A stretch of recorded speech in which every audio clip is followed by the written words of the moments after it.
I am Philalitea. It is cold.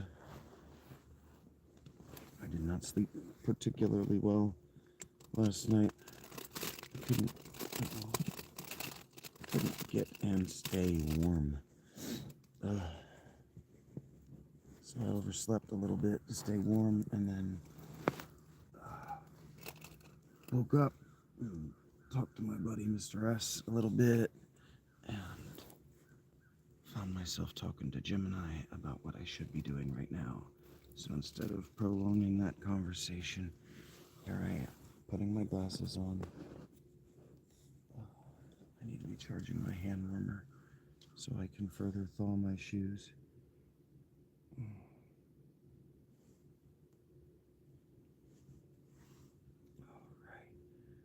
I'm pretty sure that I already have a dehydration headache. My eyes are already, my eyes already tension sore, so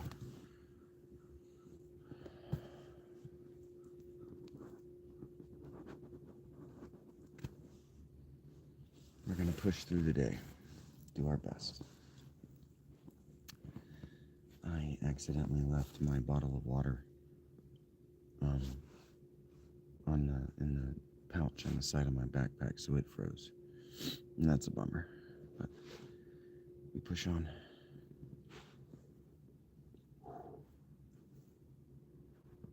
It's cold. Come on, friend. Turn all the way on.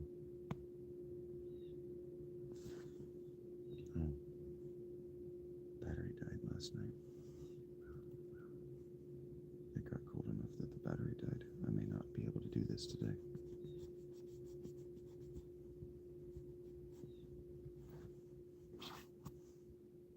That would be a bummer.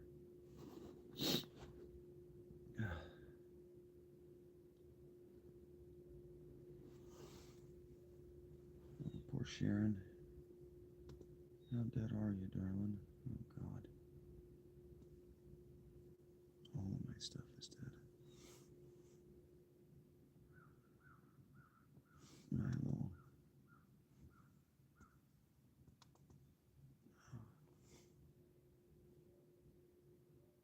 10%. My little touchpad's dead too. This may not work today. I could turn on my batteries. I have an external battery. I could plug it in. I could. I'm gonna have to.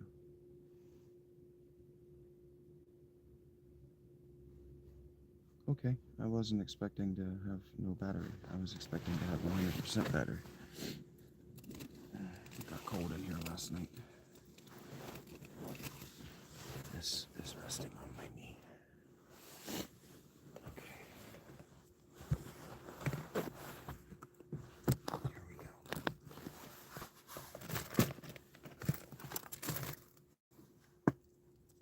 Thank you, Lucas, for turning that upside down and pooping on it. Okay.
Okay. Get the laptop plugged in. Yep, I know my battery is low. Working on it, Sharon. Maybe I'm working on it. Just be patient.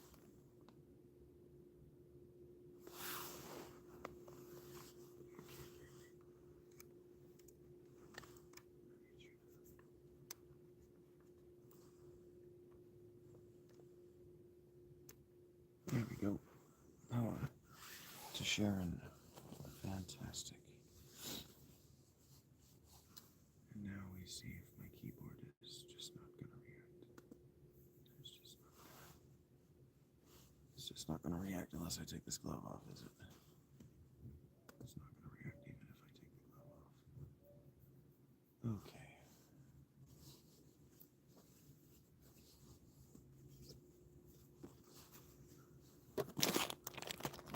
I'm not getting out my mouse, so we'll figure it out.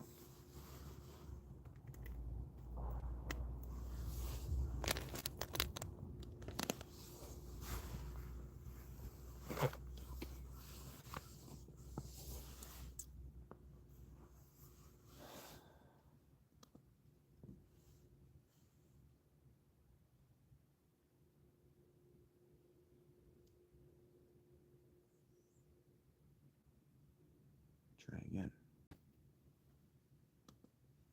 Hey, success is ours. Oh,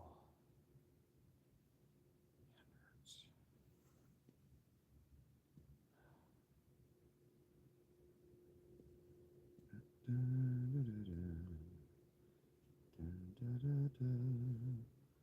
All right.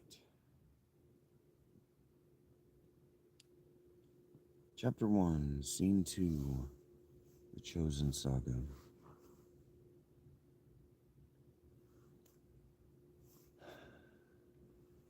You ready? Let's see if...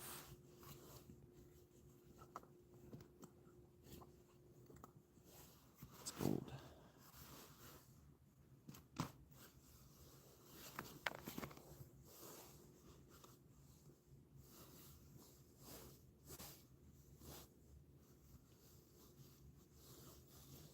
All right, author Vincent Kyle Dennis. I didn't give my scenes sub-chapters. I wasn't that far along in the editing process, I guess. He is a giant of a man. The simple tavern chair on which he sits bulges under his bulk. The table looks like a child's miniature, with his knees hugging nearly its entire circumference. Dirty, lank, blonde hair hangs around his face and into the collar of his burn-scarred woolen shirt, which strains to cover his hunched shoulders. His elbows flank the heady tankard between them like leaning columns of meaty anguish. His blonde-bearded chin rests on steepled fists. The giant sits in the rear of the room, his back to a forgotten corner. The place is awash in sound, the guy half-heartedly strumming a lute and warbling something unintelligible out of any recognizable tune. The usual after-work chatter of a tradesroads town not yet in bed and not yet ready to head there. But they hold no interest for him. If he's interested at all, it's in how much more foam his beer has than it needs. I'll pay for this, too.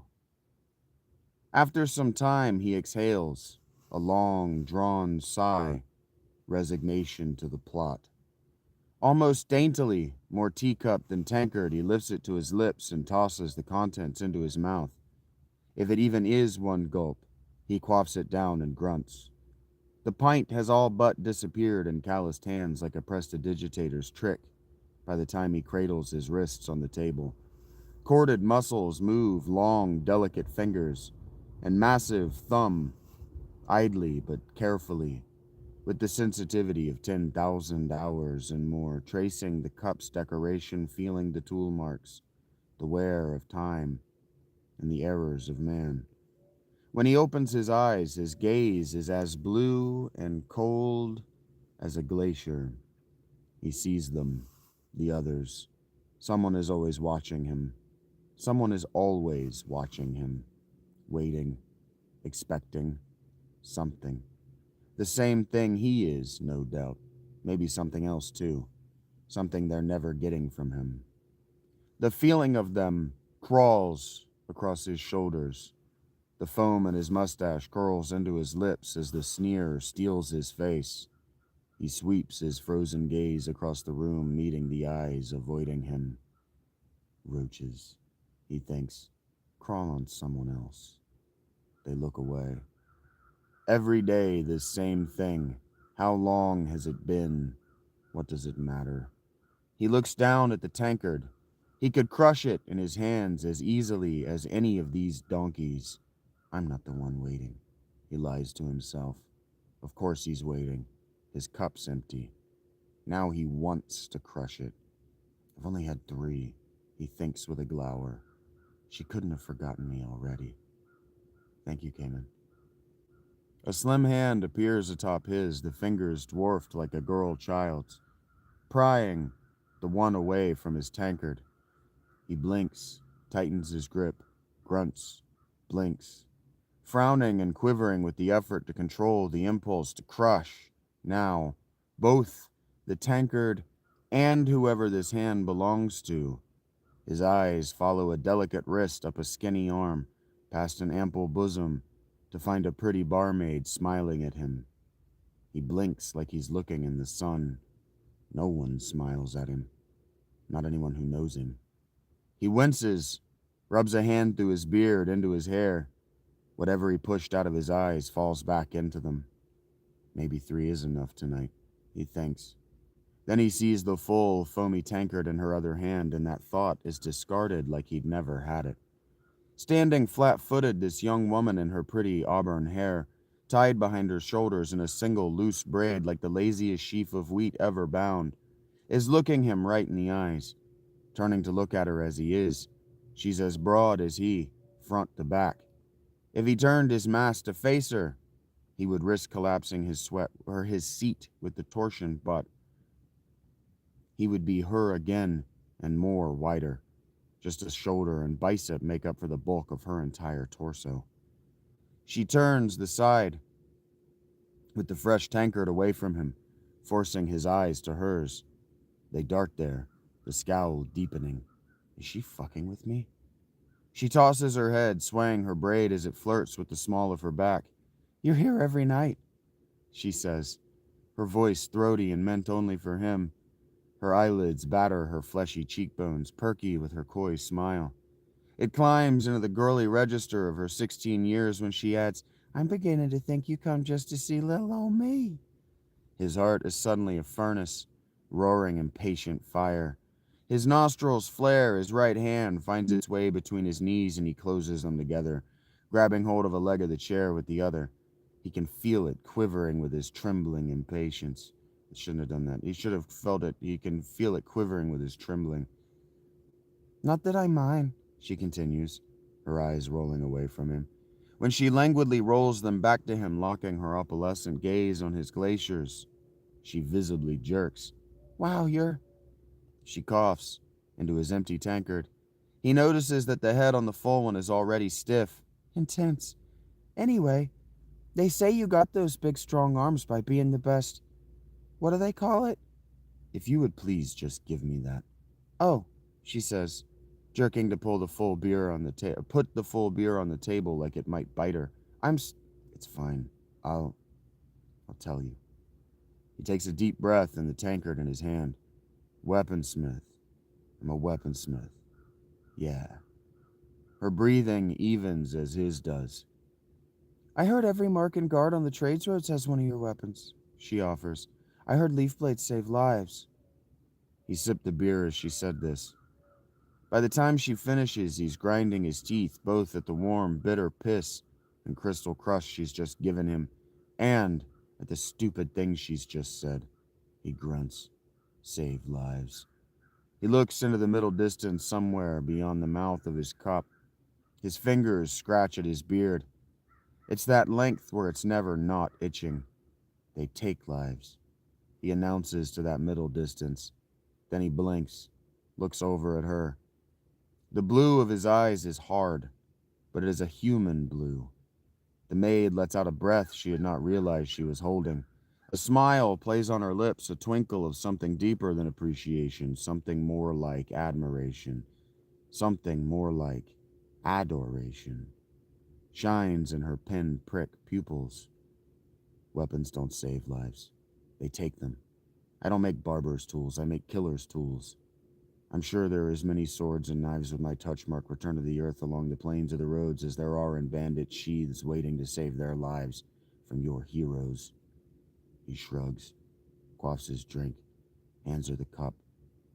Thank you, he says, with the finality of a quenched peace. The girl blinks, lingers, looks around the room. The giant watches her now, Caesar seeing the eyes on her, sees the defiance in her chin, the re-straightening of her shoulders, and he sighs, resigns to be talked at further. 4 is probably enough to deal with. Well, what's coming? Why don't I ever see you with that girl? Annalise, right? I heard you two were together. I can't imagine ever wanting to be too far from a chest like yours, she mules, leaning toward him, encouraging a glance into her bodice, if he's so inclined to look. He is not so inclined. A growl rumbles in his throat. His face remains utterly still. If she were looking into his eyes, she would see that they are no longer as much blue as translucent. If she were not speaking, she would smell the change in the air. She would feel how still it is. Can I help you? He asks in response. What you need is a woman to put those hands on, she coos. Why don't you stick around tonight? Maybe we can. There's an audible echo, a secondary clap, as loud and as thick with ozone as a thunderhead, as he slaps his palm down onto the table. If she thinks she smells smoke and sees a charred palm in the wood, she'll tell herself later that it was just her imagination. The men at the bar will tease her about that very thing later, after they've gathered the scraps and swept the splinters that used to be a table. Will you please? He asks, through teeth gritted together tightly enough that she can hear the creaking in his jaw. Leave me the fuck alone. When he turns his eye to her, it's bloodshot and bulges in the socket, his very bones straining against his biting down on the rage. It only takes her a second, a long second, a second pregnant with every silence in the tavern, but she regains her composure. With an angry harumph, she throws her hands on her hips and her nose in the air. You deserve that frozen bitch! His eyes are already closed, his head already bowed as low as the chair will allow him to sink without dropping them both to the table, when she storms off. The laughter in the room, and not all of it masculine, drowns out her footsteps, but not her muttered, whoever hurt you was right. She doesn't know me, he breathes. But I do, a man's voice says at the same side the girl just left. A hand falls on his shoulder, a meaty, strong, if smaller than his, only just, and maybe firmer. The template sets, the giant thinks, opening his eyes. He watches as the hand tightens with the familiarity of a long friend and the speaker laughs like they used to be. You treat women like you treat steel, Leaf, with brute force. A woman to put your hands on, indeed. Seems like from where I'm standing, though, the only shape you beat bitches into is angry. Other voices, gruff thugs' voices, trickle mocking laughter. He rolls the hand off his shoulder with a shrug, staring at the shards that were once a table. It's no wonder Anna won't give you any. Not if you talk to her like that. Leaf is suddenly on his feet. There was a chair beneath them, but that's rubble now, too. This man is the tallest and stoutest built man currently standing in the tavern, not including staff. That means Leaf and this man's 3 shadows.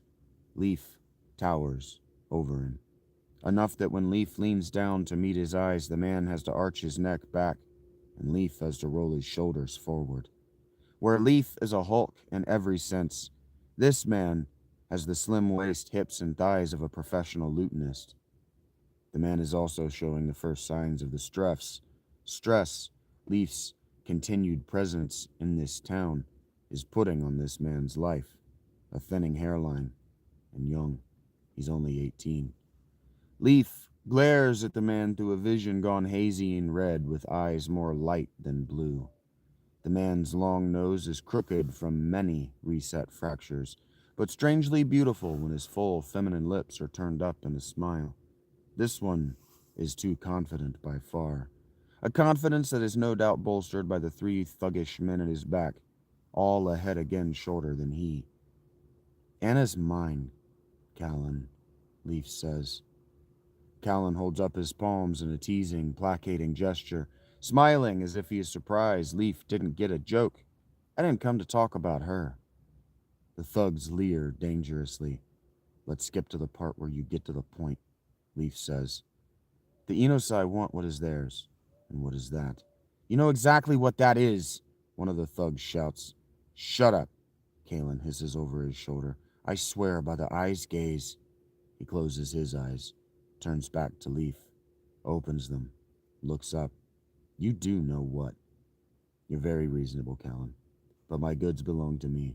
The Enosai do not own me.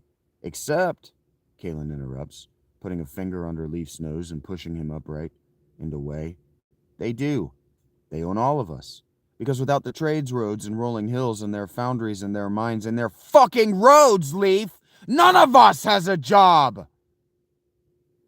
The man raises his voice, and the pretend den of the tavern drops to the hushed silence of an impromptu political rally. Everything belongs to the Enosai. Everything. Everyone. Everything. You, me, that stupid fucking shop you run, and every single fucking micro ounce of wolf steel you hammer. You giant, fucking, stupid, fucking oaf of a man thing. Everything. Everything! Leaf sighs through the man's vent of vitriol. This argument is almost as tired, as played out, as their relationship. So many times, he says as Callan seethes. Leaf straightens to his full height.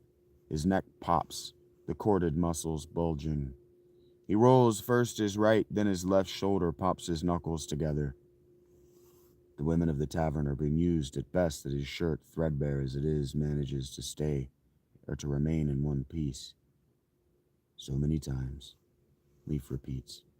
We have been over this so many times. Calm is not a rolling hills state. We are not dependent upon the trades roads. The trades roads, rolling hills, and their merchants, to say nothing of their mercs, their guards, and their bandits, need me and Calm more than we need them. You want to be talking to my father because you are talking politics. If you want to talk to me about business, Callan's finger appears against Leaf's nose again. I'm talking to you. Leaf takes another deep breath. Callan takes the finger away. All right. Here's how this is going to go. You're going to keep that finger out of my face. Am I? Callan asks, looking to his shadows. You are. And I'm going to tell you, again, that if the Enosai craftsmen make shoddy product and sell it for more than double its worth, Leaf is sighing as he says this, then they can expect that any independent craftsman, there is no such thing as an independent, you're talking to one, Callan. No, Callan says, I'm talking to a dead man if he doesn't start listening to me. The thugs chitter, snickers, and laughter incongruous with the very real concern suddenly on Callan's face. For a second, and just a second, Leaf can remember their boyhoods together, working together at Carl's anvil. Let them come, Leaf hears himself saying through eyes closed against the memories, a heart closed against his heart. Their weapons are trash. Callan jabs Leaf in the chest with that damn finger. You don't want to talk about the Enosai like that. There isn't an Enosai smith anywhere who is a better craftsman than I, Leaf says, looking away, his jaw working against tears he can't let them see. They can't touch me or my prices. And if they want to try, Callan, he looks back at the man who only a year ago was his best and only friend in this entire universe of suffering they call a world, that he calls his life. They are going to have to send a better man than you. A hush falls over the room. The thugs go quiet, stealing glances at one another. Leaf can almost hear the question everyone and no one is asking. Does it get lethal tonight? Callan drives his finger into Leaf's chest again, harder. A bloody drop of red swims in the middle of the vision of Leaf's right eye. He isn't sure whether the other hasn't gone dark. Maybe it does, Leaf thinks. The Enosai will kill you, and I bury you. What am I going to tell Anna? That did it. Those were the words. You get that fucking finger away from me. Leaf hears himself breathing. I'm going to break it off and beat those men to death with it. Slowly, agonizingly, like pulling an arrow out of a friend's chest, Callan draws the digit away from Leaf. Just as the collective held breath of the tavern moves to sigh, he jabs it back under Leaf's nose. Callan's mouth opens to say something, but the very instant the tip touches Leaf, his hand has already seized it in a fist. Callan's eyes widen. There's another pause, a gasp from someone in the audience, and then there are cascading snaps as Leaf squeezes. Callan's mouth falls, and his legs buckle from beneath him. He hits his knees in a wordless, soundless scream of agony, and Leaf tosses his hand back to him like it's so much Enosai craftsmanship. The thugs make no move to engage. Don't! Callan shouts from the floor like he thinks they already have. He picks his hand gingerly off the floor like Leaf had ripped the whole thing off, with the other, cradling it in his lap, eyes bugging and tears falling on the mangled digit. Leaf just watches, disgust patent on his face. He huffs through his nose a steam that might be visible if you were looking for it, and turns his back. Leave me alone, Callan. It's over. There's nothing more for you to lose to me. Callan looks up from the floor, the slobs at least under control enough to say, barely above his breath, that she never loved you. Never. She's with you because you're Eric's son, because her children will be Eric's grandchildren, my grandchildren. She never loved you. Leaf stops. He knows this is true. He knows the townfolk know it's true. He also knows she's already sunk the cost of making this town, the last town on the trade roads, the most important town for any arms dealer at any scale to visit. It's winter, he says to the door. The first day, even. Where do you want me to go? What do you want me to do? He turns back to Callan, and a woman gasps. Reaching into a pocket, he tosses enough coin on the table to pay for his meal, but only enough. Then he turns to leave. As he pulls open the door to disappear into the night, he nearly bowls over a shadow in the form of a man on its way into the bar. He grunts, brusque, and brushes his way past. The shape, if he even saw it, is forgotten instantly. Fiend.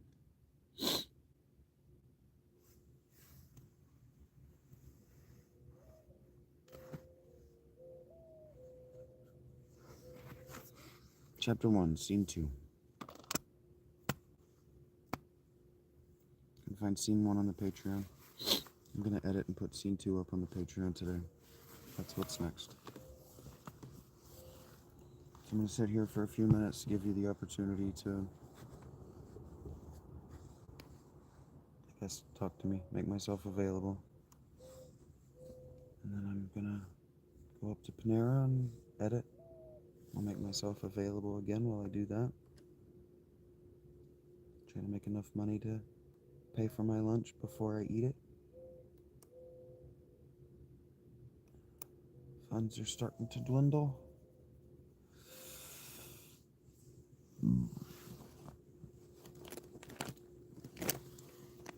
But we move on.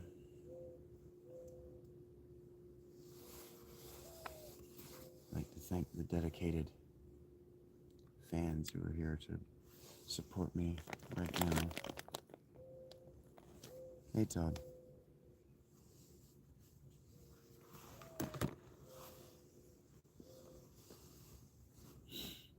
Thank you, future audience.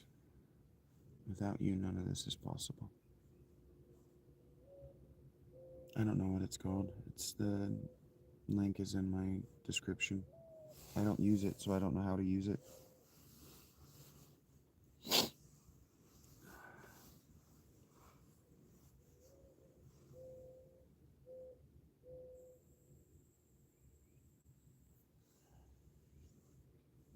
I have a Discord at all because this spring and summer people were all up my ass about how I didn't have one and they wanted one and they wanted to hang out on the Discord, and so I made one and then they all fucked off.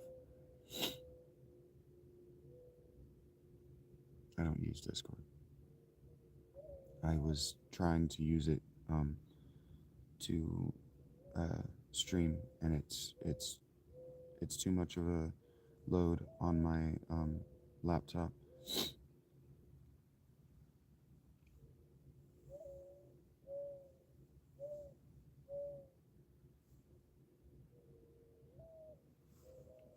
I've opened the Discord to just voice chat so people could jump in and talk to me like a radio show, and I sat and did that for a week, and nobody showed up, so I don't do that anymore.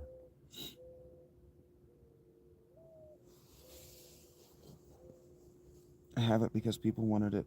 I've given people wanted a voice because they were using it, but otherwise, nobody responds when I post or I say hi. Nobody says anything, so I just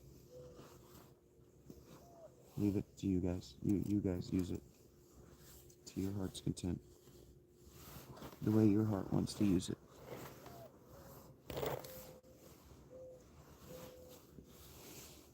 Or not use it. I don't care. It's not paywalled, and it's not monetized. So use it or don't use it. It doesn't affect me artistically. Yeah, sure, Riverette. I'll make this easy for you.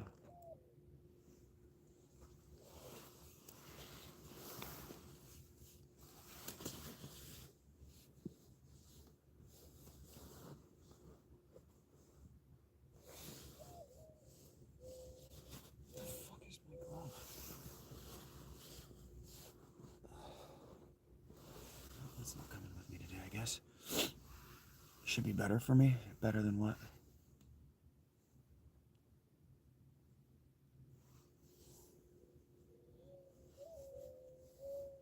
My granddad used to say shoulda, coulda, and woulda never got anything done.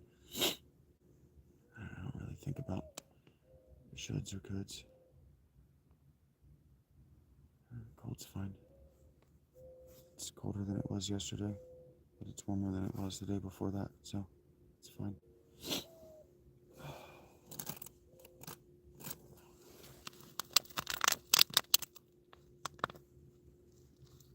Suck the nipple of this water bottle for water.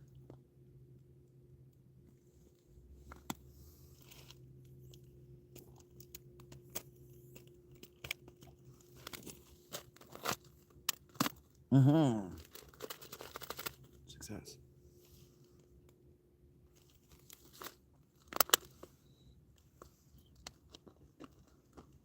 Yeah, there's a shelter here.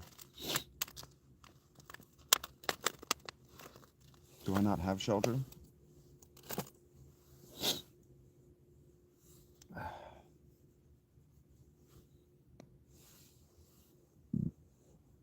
The weather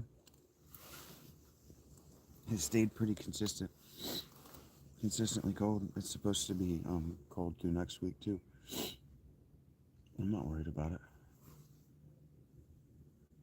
It affects my sleep when I can't keep my face warm, but that's really just about frustration more than it is about genuine discomfort. it's like mild inconvenience, and I can get over that.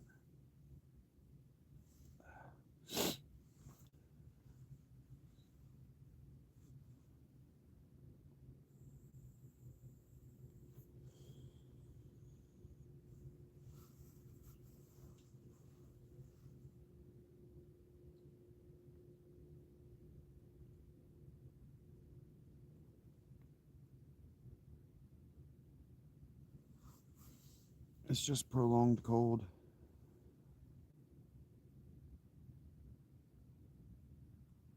Boredom.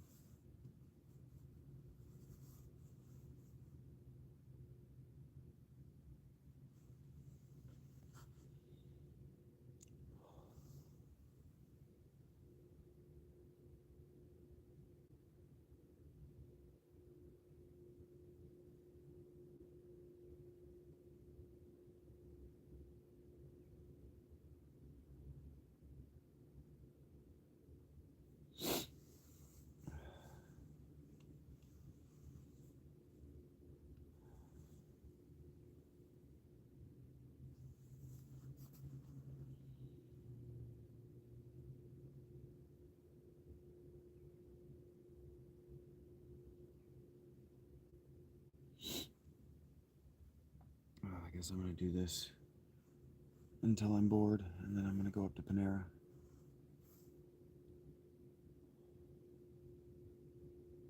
What day is today? Wednesday? I guess Wednesdays are slow. Thursday. Shit, I lost a day already.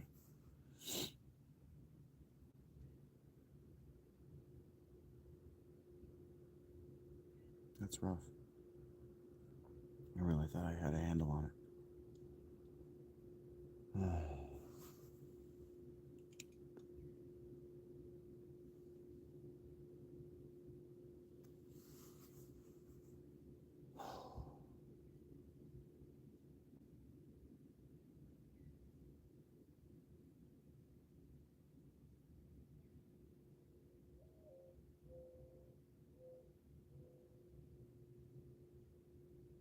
I don't know what that question mark means, Todd.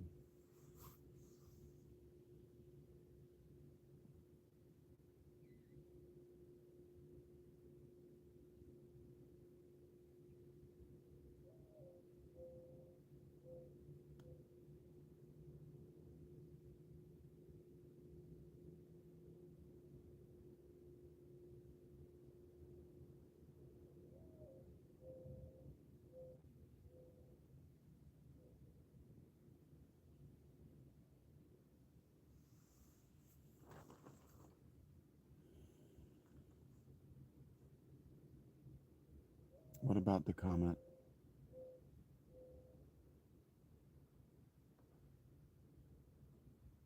I've been awake for a couple of hours.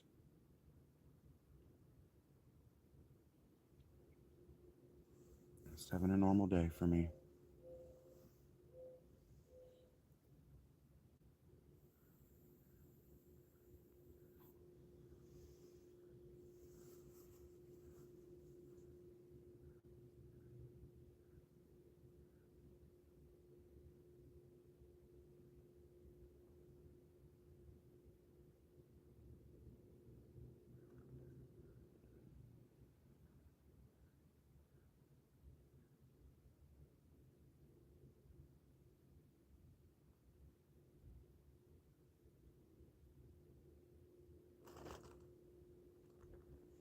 I don't know what that means either, Todd.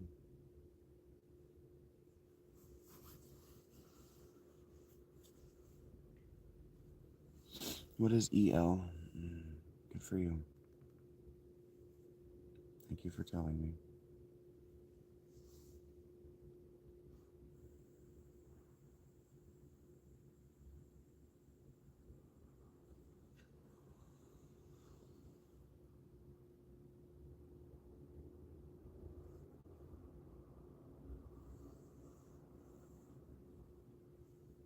Thank you for telling me, Todd. I didn't know that.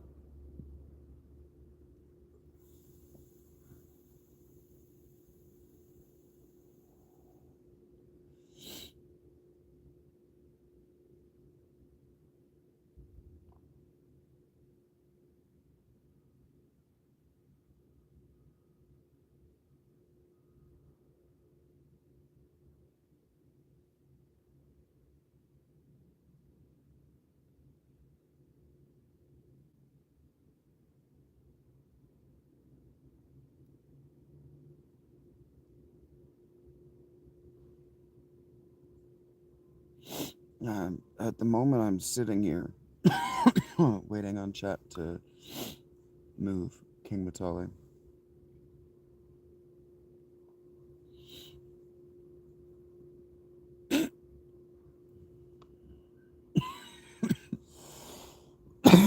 I'm getting stoned and watching my rechargeable hand warmer charge up so I can put it in my shoes. Because wearing frozen shoes is a fucking nightmare.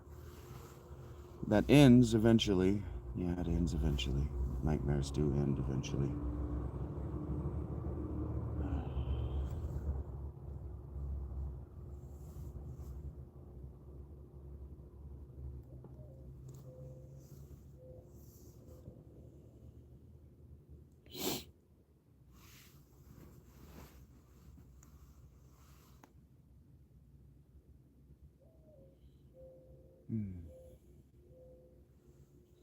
The ice melts and drips onto my tent or onto my sleeping bag in a way that always makes me nervous. Hello, Cody. I hear that's the place to be. No, wait. I hear that's where the wind goes sweeping through the plains.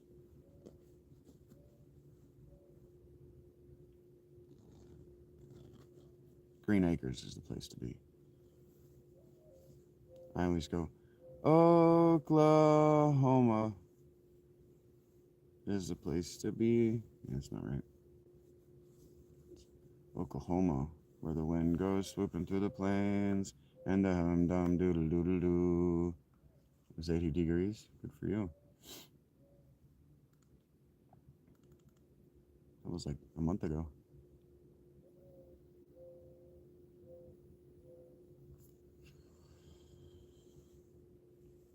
No, it's not from my body heat. It's from the moisture in the air in Ohio. It freezes on the outside of the netting of the tent, and then it melts through.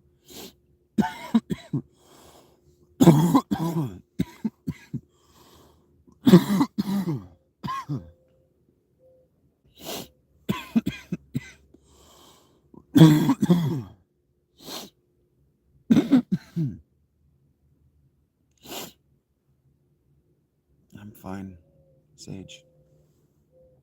A little bored. Which is a burden that no one should bear, but you know, here we are. Staying warm.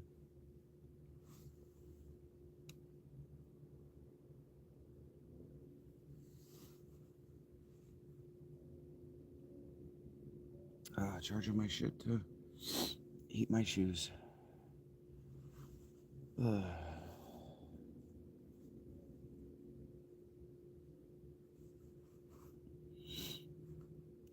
I don't actually want to know what you're doing, Sage. Usually I ask that, and it's supposed to get you to think about what you're doing relative to what I'm doing. And you're probably going to tell me that you're pooping, and I just don't want to know. So I'm not going to ask the question.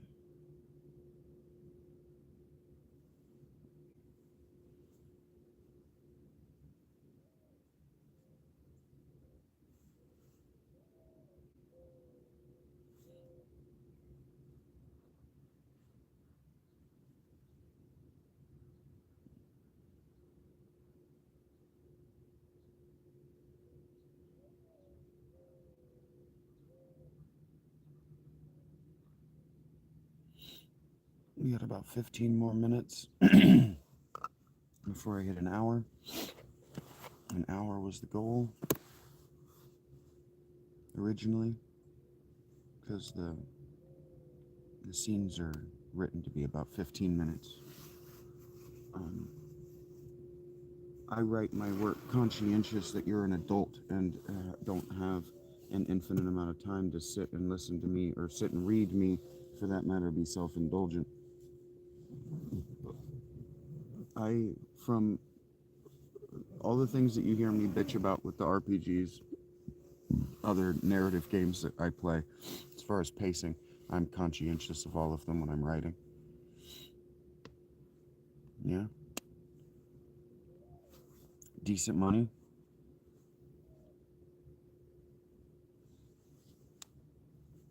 fishing, J-Bones? No?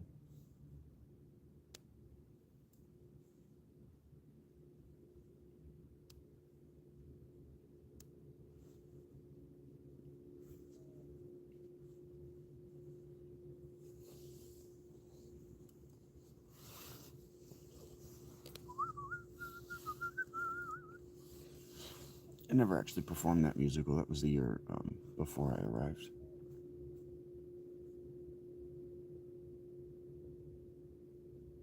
I don't know. I don't know how much they make. Not in my wheelhouse of knowledge, Todd. I am certain that you're encouraging me to apply, but it's been 16 months. If I wanted a job, I'd have a job by now. In fact, now at the height of my stink is the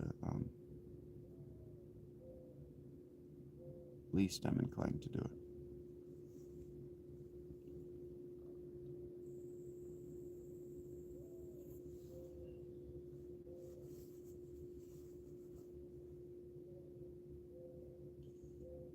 I heard that.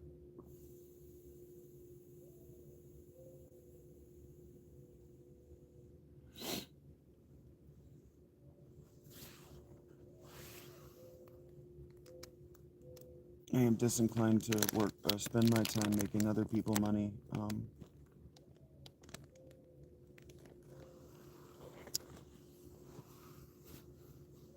If it's not on my terms, I'll sell your book. If I like your YouTube product, I'll sell your YouTube product. If I actually consume it, I'll sell Ozark Trail. Hit me up. I'll sell your shit. It's keeping me alive. But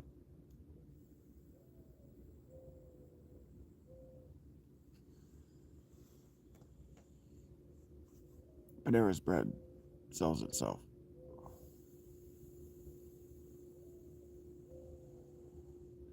I think our parents, Todd, would say you should have thought about that first.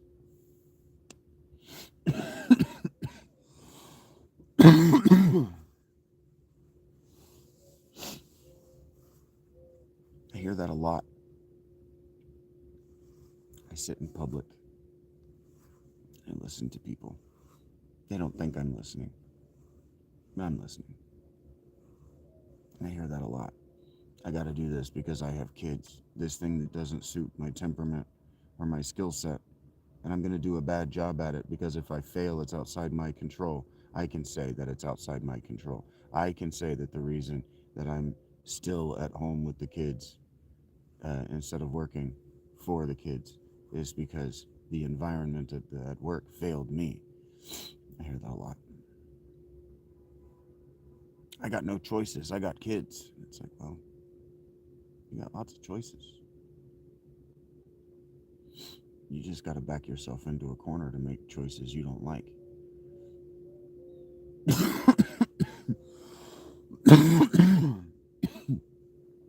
And so you got no choices. You got plenty of choices. You cut bait with those kids right now. That's a choice.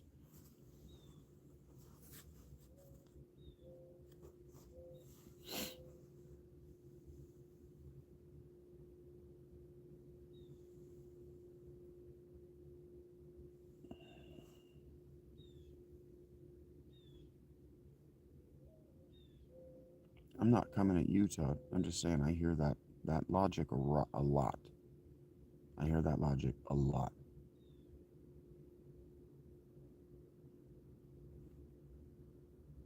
Why do you want to see me thrive, Slenderman?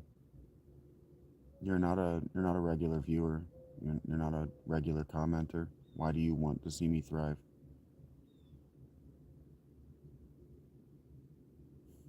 Population for humble people. Okay.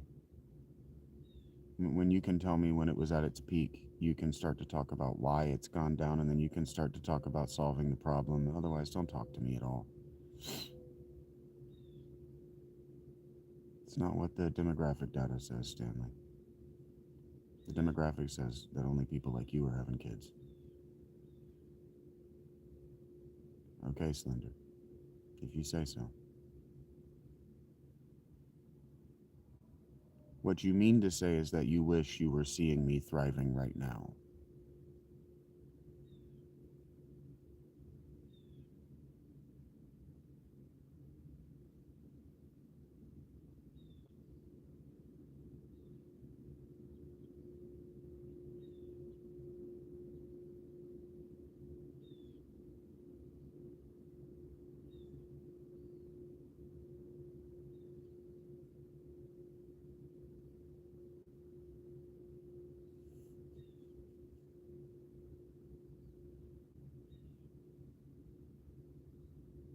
Uh, I'm gonna go with Floxetina.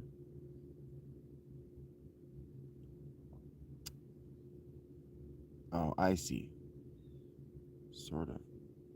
Anyway, I'm going with Floxetina. Philaletheia is a misspelling of the Greek word that means lover of truth.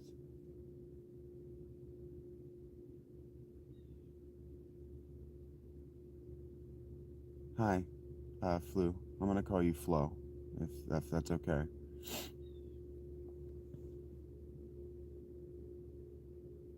Yeah, I deliberately misspelled it. It's actually spelled Phil Ale instead of I spelled it Ali. It means Ale. It's Aletheia. And if if you would like to know, it's it it means something. The Aletheia, it means truth only loosely if you translate it to English. If you translate it directly, it means not the river of forgetting. And in Greek, they wouldn't call themselves Philaletheia. They would call themselves, uh, how would they say it? Give me a second.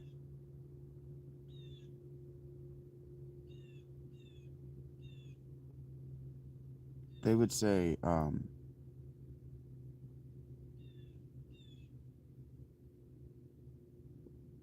don't remember how that, maybe Philaletos. I don't remember. Yeah, Philaletes is how they would say it. Philaletes is how they would say it in Greek. And so I spelled it wrong, and I did it wrong on purpose. But letes, Lethe, is the river of forgetting that your soul crosses on the way from birth, from before birth to birth. Your soul crosses this river called Lethe. If you've ever seen Lethean or people that use Lethe in their name, Lethe is the river of forgetfulness that you cross from before birth into the human life. So Alethe means the opposite of that. Means the opposite of, or or not. And so alethes means to remember from before. And so that's deeper than the truth. So aletes actually means not forgetting. So philaletes to me, philaletheia to me, means the lover of not forgetting. That's what it means to me. I don't know who that is, Dysentery. No. Did you died?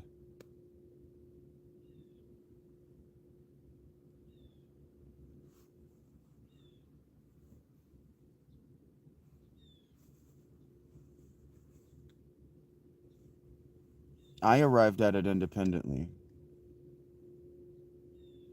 but um, Plato talks about it, and the he talks about it in the work called the Phaedrus, Phaedrus,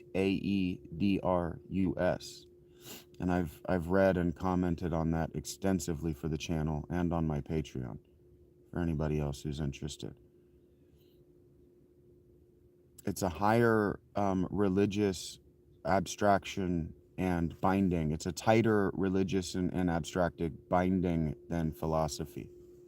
I did not go to university, no, but I do know my philosophy. I arrived at most of Plato's and Socrates' conclusions independent of both of them, just spending a lot of time alone as a child.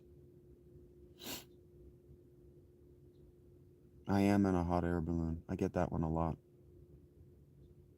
This isn't what the basket of a hot air balloon looks like. It looks like a basket. I would have to be in the balloon, and that would be a lot bigger than this.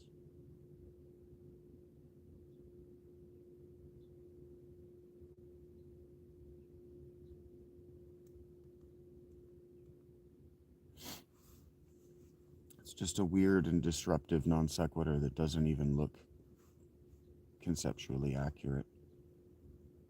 Yeah, the basket's a basket. It's wicker. Yeah, usually. Yeah. I am sad. Everything is fine. Just melancholy.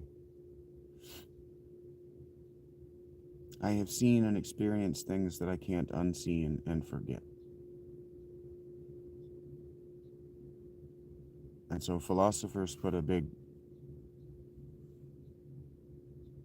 feel good call to action after everything they do. And I couldn't do it because it kept making me crash as a person. And so Phil always tell you if I have the camera on and I'm just in a I've got a lot of weight on my soul. I spent the first 15 minutes of this reading a novel that I wrote when I was 25, and um, it's just heavy. My soul is just raw. If you got to know Leaf, Flow, you'd see why I feel the way I do. Just that first 15 minutes is going to translate until I do something else creatively with my day. But I'm going back to that world. I'm going to go back and edit that novel for a few hours when I get to Panera. I did therapy for 18 months, Slender. I helped her more than she helped me. Glad to hear that, RK. There is a God with my name on it in the future, and I am trying to live up to him. I don't really care about a best life.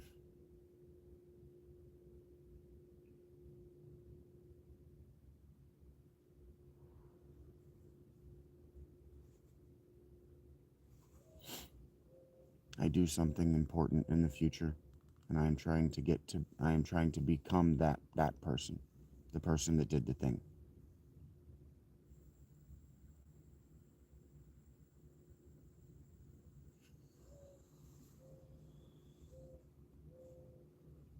So I'm happy for you at your best life, because that seems like what's important to you and your soul right now. But I already lived my best life, and she left. So the best is behind me.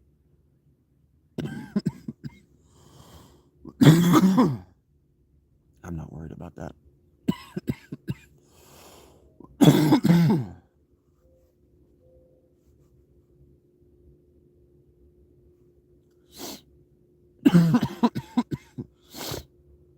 I think you're probably right, Slender.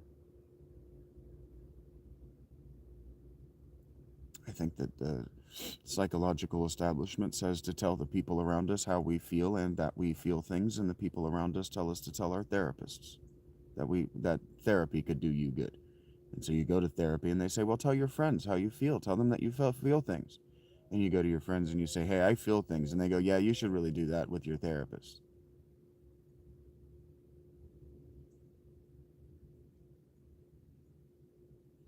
Maybe, Todd.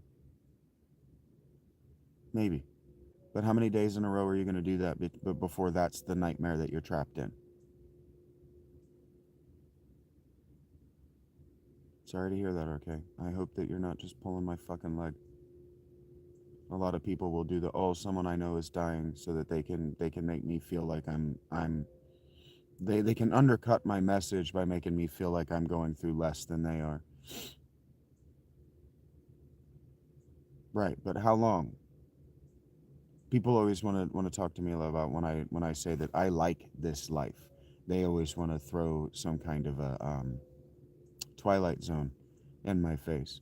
So what about the Twilight Zone version of waffle pancakes every morning for breakfast?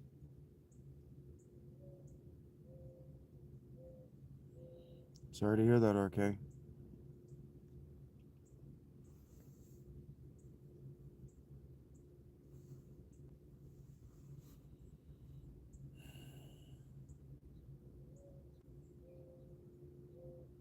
Hey, Manalith, what's up?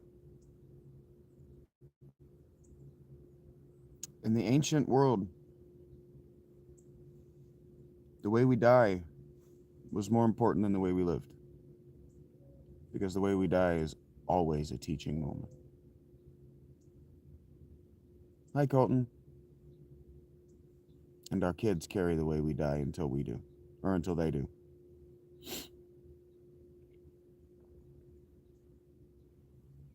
Dying well meant more than living well.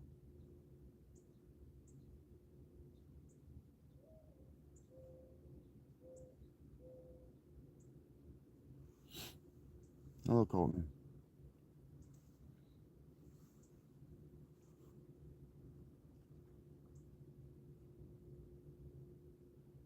I don't know. It's in the 20s probably now. Maybe RK. But you don't want to think about your lady, what it says about the way your lady lived and what you need to learn from the way she died. You're not there. You got a few years of grief to go through still. In Ohio, RK.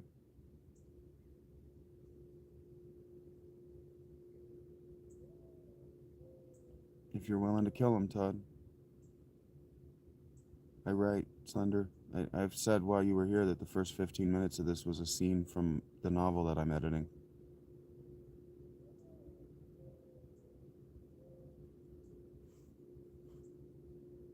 It's cold. Yeah, cold's going around, quite literally.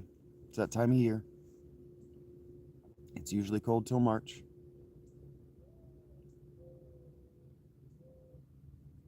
What I do, what I do when the cold starts to really get to me and I start to really bitch, like, fuck, I don't want to have to thaw my shoes again. Fuck, I don't want my fucking finger to go numb. Fuck, I want to be able to use my computer. Fuck, I don't want to wear this fucking jacket any fucking more. Do you know what I do? The first thing I do is remember what I hear around me in the middle of summer when everybody is supposed to be enjoying themselves. It's so fucking hot. Just remember that in exactly 6 months, you're going to be pissing and moaning about it still being hot. And so when I ask again, doing the same thing every day, for how long is that a hell? And it's only a couple of weeks. It's only a couple of weeks. I don't intend to, Dave. And so I just remind myself of that it's only going to be cold like this for a couple of weeks. And by the time that couple of weeks ends, I'm going to have forgotten that I was annoyed about it if I just don't think about being annoyed about it. Just find something else to occupy your time with and don't actively focus on being annoyed. Because if you actively focus on being annoyed, you're going to spend more time being annoyed than just than you I've transitioned this to manufacturing. In weather, you're going to spend the same amount of time in the weather regardless. But in manufacturing, right? So if you're making a hamburger, okay, you're making 1,000 hamburgers over the course of a day. You're going to be annoyed if you're annoyed by if you're annoyed by the process of the hamburger. You're going to be annoyed 1,000 times because you're still going to make 1,000 hamburgers. And so the longer you spend being annoyed, the longer you spend doing the annoying thing of making the hamburger. So if you don't think about the fact that you're making 1,000 hamburgers, you're also not annoyed 1,000 times. You see what I'm saying? You're still going to be in the weather for the 2 weeks.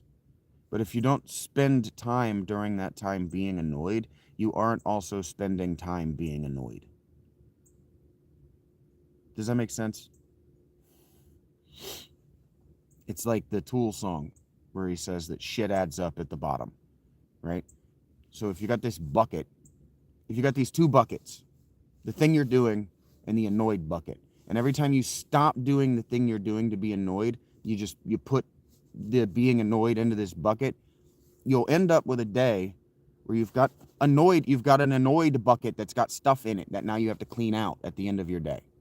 Whereas if you just work on the not annoyed bucket, maybe you make a bucket that's called joy, and you fill the joy bucket. That's how I arrived here, though. So a lot of people are going to say, well, you're homeless, so do the opposite of what you do and I will find success. And I will go, fuck, you're fucking right. But you might not ever find joy there. Yeah, I totally only use homeopathic methods of heat. That's why I have clothing on.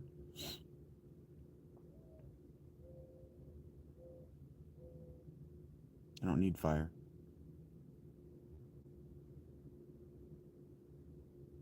Fire is a tool for the weak. It's also an outdated technology. I just don't need it. It's unnecessary for me. And it would destroy my home. I still don't know where you guys think I would put the fire. I don't know where you think I would put it. And I don't know if you've ever actually seen anybody out in the kind of conditions that I have that are using fire.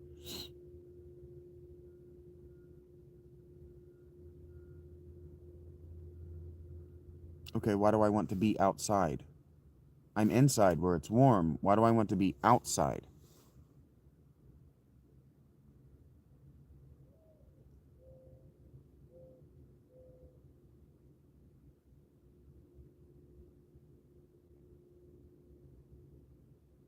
J-Bones, you're neither Allie nor Allie's sister. You aren't even literate.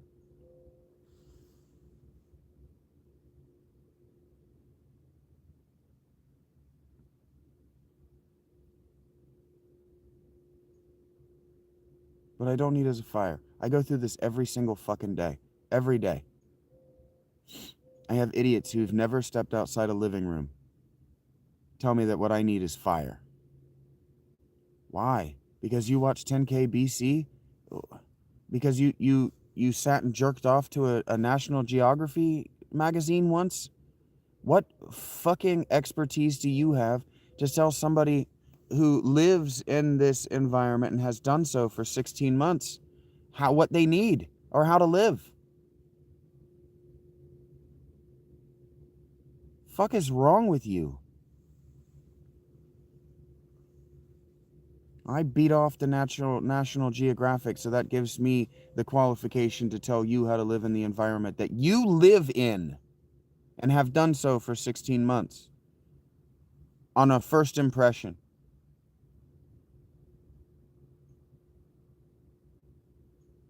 J-Bones jerks off to National Geographic. J-Bones likes to get naked. What J-Bones likes to do is he likes to get naked and he likes to oil himself up, right? And then he likes to put on the Discovery Channel guy, the Bear Grylls, and he likes to see how much of himself he can fit inside a pocket pussy. He likes to oil himself head to toe and see how much he can fit inside it because he wants to climb up inside someone like Bear Grylls' asshole and live there.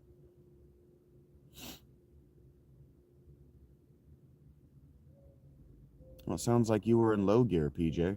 Or PB. I'm not in low gear. Sounds like you just sucked at life. Maybe tactical. Oh, I deleted him forever. He's gone. Like, here, look, I'll show you how it works. You guys seem very surprised when this happens.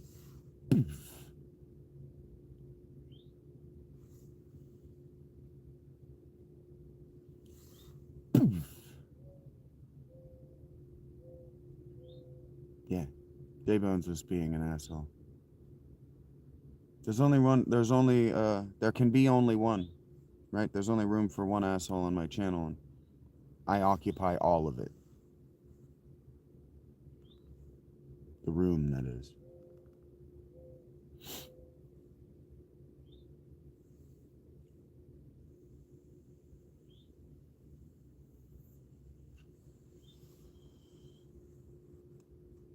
And now he's gonna go furiously seethe into his mommy's panties. I would not say that I am either happy or camper, Trent.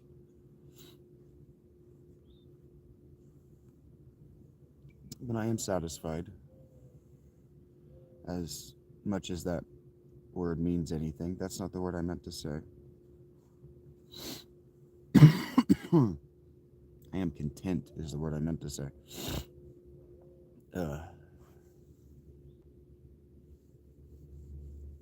I never did the whole acceptable. No, I am content. I am content. Breathing buddies? I would prefer. I would prefer not to be considered the buddy of an acquaintance. Like buddies takes years of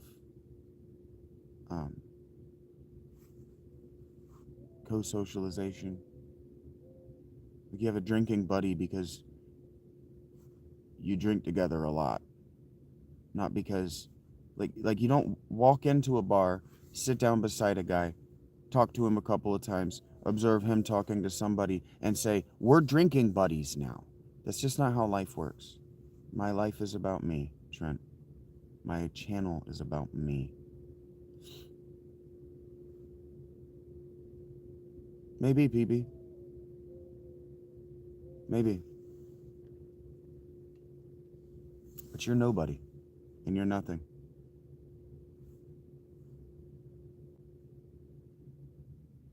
D&D is okay. I'm not content to sit through some other DM's bullshit, so I always get stuck being DM, but I don't want to be DM.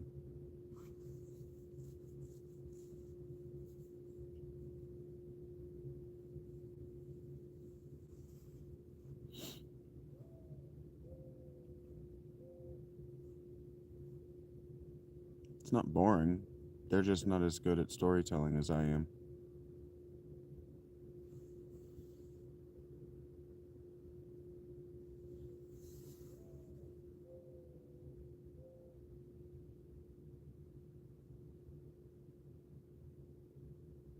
Heard that, Rob Thompson?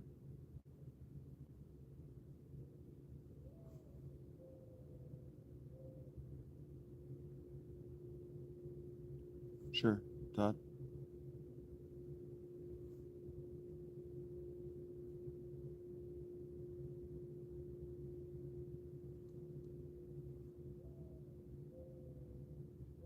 Heard that, Trent. Word of mouth is starting to send people here. You're gonna want to tell me that. I'm gonna have to let people know that if you share me with your friends, you're gonna want to tell your friends, hey, let him know you were sent here so he doesn't headshot you at hello. Because he might.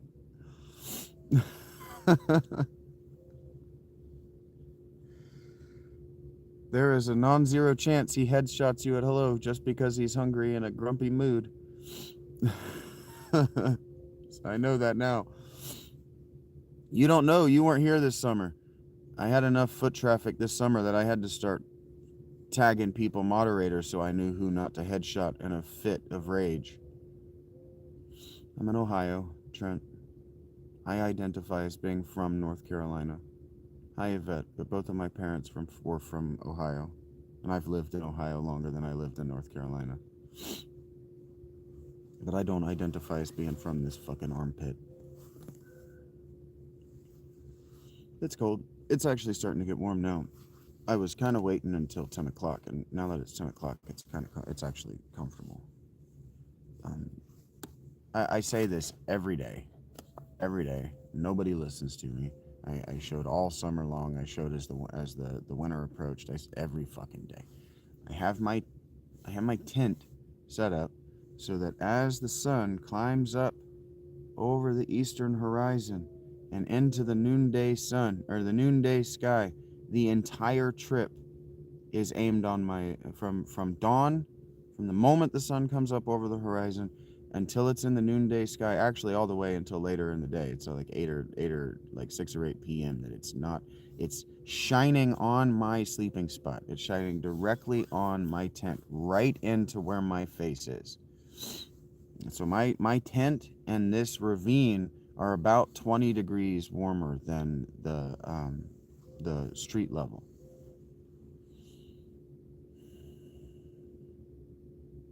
I don't know if it's true about most astronauts being from Ohio, but there is a reason that there are more presidents from Ohio than any other individual state. And good morning, Jackie. How are we doing? I didn't feel like leaving the tent and staggering to Panera and sitting there for 12 hours. If I left now, I'd still be there for 9. They don't like me being there at all. Hey, well, thank you for watching any of it, Jackie. That's very cool of you. The kids at Panera don't like me being there at all. They never have. They've always given me ugly looks and whispered about me behind my back the whole time I've been there. Like I said, People don't know I'm listening. Uh, yeah.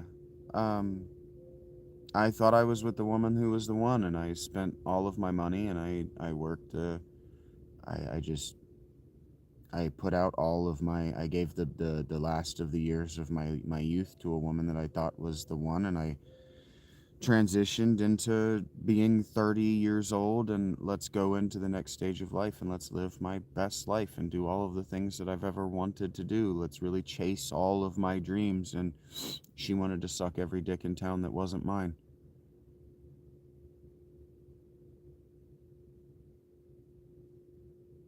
Well, Panera's not a fast food spot, and it's not an issue. That's why they whisper about me behind my back.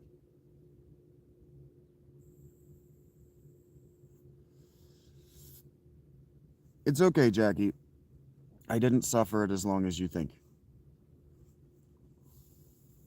Just a few years.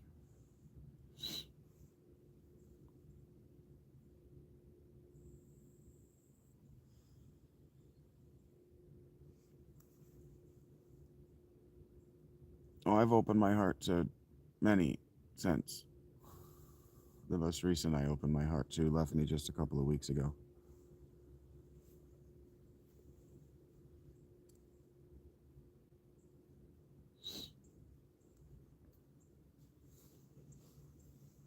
Flo said that I seem sad. Being alone is very difficult. Yeah, Mr. S has stepped up for you guys in a major way to text me in the morning to make sure I'm okay. The mornings are the hardest. Nights are easier. But waking up alone is hard.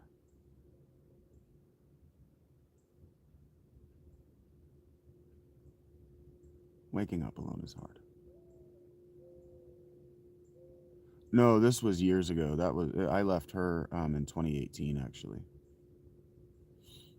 And I don't know. Oh, you mean the most recent? I don't know. I don't have anything but good things to say about her. I don't know why. I don't know what she was thinking. No, I haven't considered getting a dog. It is worse to feel alone when you have someone than to be alone. You guys are starting to make me dig into my Elliott Smith catalog. Stop it. I don't mean to stop it. I don't have any problem telling this. Like I've said throughout this show, it's about me. It's about who I am. It's about how I got here, and it's about where I'm going from here and what I'm doing. What I'm doing from here.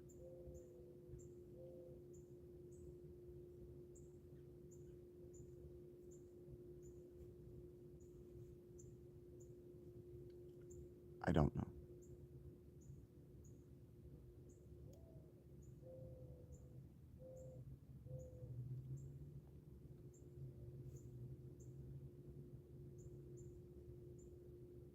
Nah, I don't want to speculate. Why and how?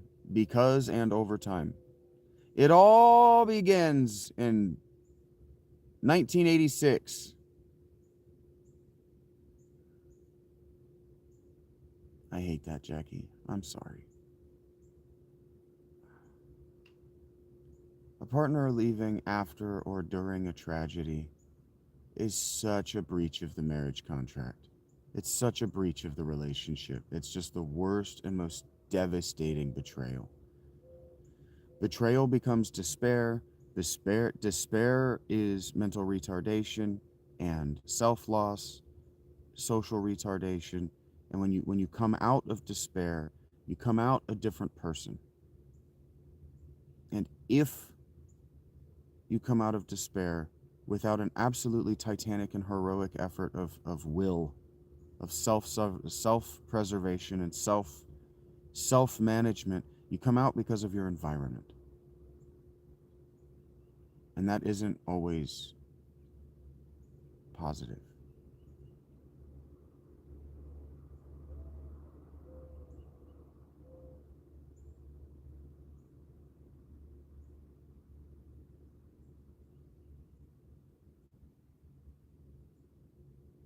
That's the goal, doorway sniffer.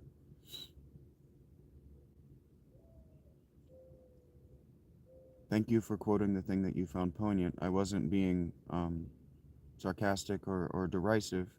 That's a big question. It's a big question. It I don't identify as homeless. I identify as a mystic, ascetic, monastic. And so what that means is that for me, this is meditation. If you think about what you know of like a shaman who sits in the tent and the furs and they've got the magics and the people go to them and they say gobbledygook that just sounds like nonsense to anybody but the person who received it, that's what I'm doing. So when you say, for example, how did you get here? The direct answer is domestic abuse. Okay, the direct answer is domestic abuse. I wanted to be a writer. All right, that's all I've ever wanted to be in my entire life. I just want to tell fucking stories. That's all I've ever wanted to do is tell imaginative and creative stories that can blow your mind and take you to faraway places and make you think about things you never thought about before. But my life has just been one misery after the next. There's no fucking happy. There's no happy ending in sight in any of my stories about my life.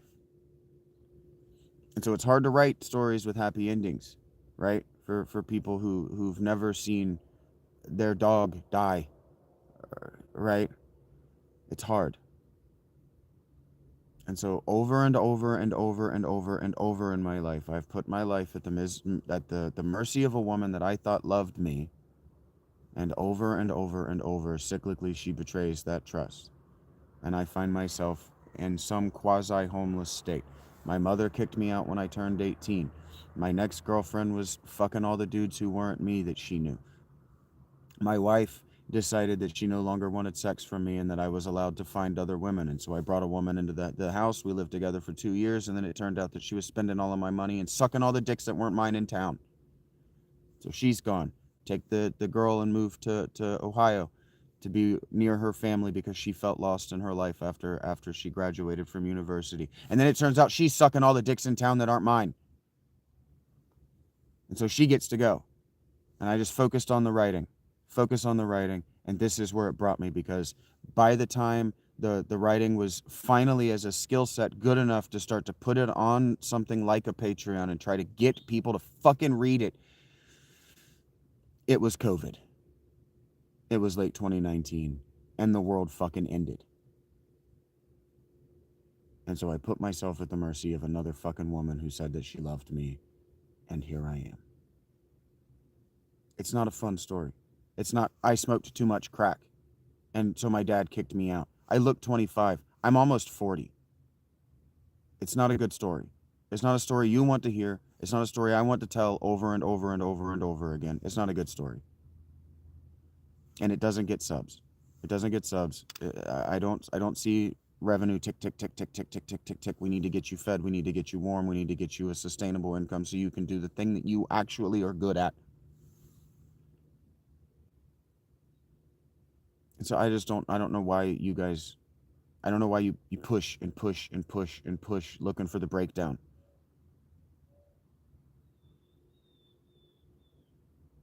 Yeah. The never trying to get them back thing, yeah. I know why she left me, Jackie. But I'm not going to talk about it because I only have positive things to say about her, and sometimes she listens. Hey, thank you, Doorway Sniffer. And thank you for checking back in. And thank you for being a man of your word. Thank you. This is what I ask. What Doorway Sniffer just did, that's all I've ever asked. That's all I ever asked of him in the beginning. Is just watch it, and if you like it, help me cash out every month. That sort of thing. I'm not going to speculate about it, Jackie. I'm not going to tell the story. I'm just not going to do it. I respect her too much. Whether she is or isn't watching.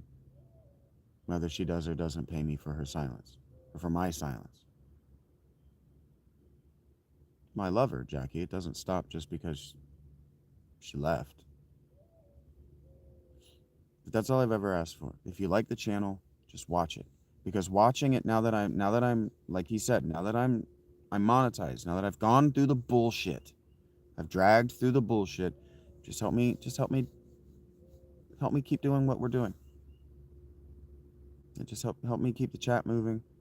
And when you leave, throw $1 on the table and say, hey, that was a good time spent. And then I would encourage you, I would absolutely encourage you to do it for your other um I don't think of myself as a content creator, but the other channels that you visit, I would encourage it. I only do it for Neebs because Rich Eisen does not need my support. He has Disney money now. But there are people that have much larger followings than I do that have significantly less intimacy with their community, and you can see that there are people who want more intimacy and don't know how to open that door. And so you guys do now. You've seen it. You've seen how to do it. Door sniffer. It's been 8 months, whatever. I don't care. Time is not an illusion, but time is just an interval. I don't care about the interval. The interval gives me an opportunity to learn something new about you. That's how the real world works.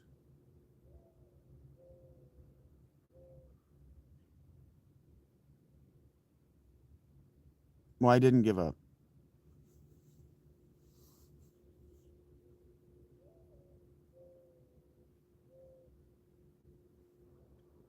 And that's the thing, like if every time I pivot to my work and my novels and my art and doing what's important for me spiritually and religiously, they want to be out, then they were never in to begin with. I was just a pretty face. And so whatever reason is just a reason. I don't need the reason. They're not on trial. I don't need it. I'm without them, and stopping what's important to me to get them is what they wanted in the first place. They wanted me not doing the thing. And the thing is the thing I have to be doing. If they become a distraction, they're a distraction. It's like I was listening to Rich Eisen was interviewing Cameron Hayward.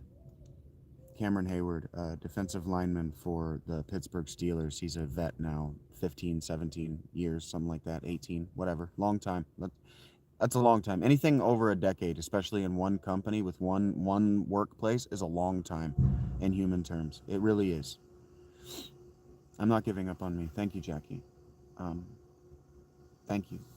And Rich asked him, it is unreal that he's still playing. And so Rich asked him, he says, what does it really mean when you vets say that you got to spend time in the off season to evaluate whether you really love the game enough to he's a little bit, only a little bit younger than us. And I could not imagine playing the game on my body. Couldn't imagine. Um,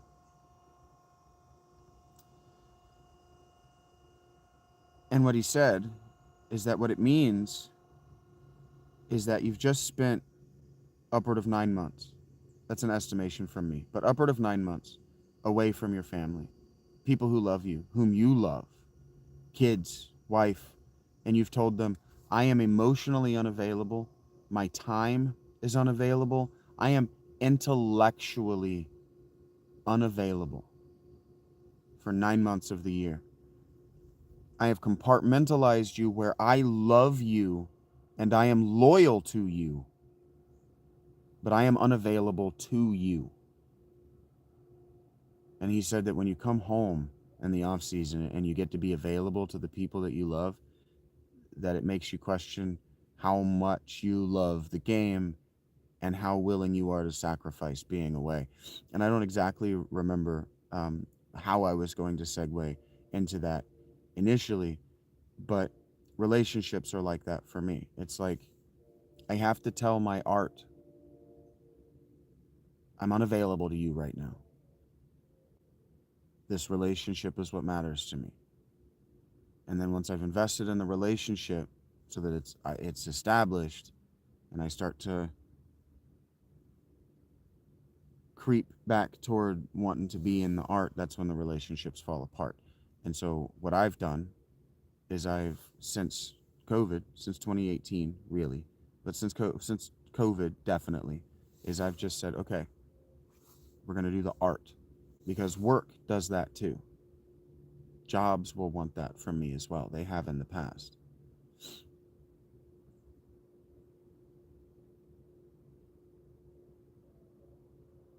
Well, maybe, Jackie.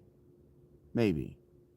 But that's unique. Um, maybe, but reasons can also be lies to the self, because I can lie to myself about what my reasons are.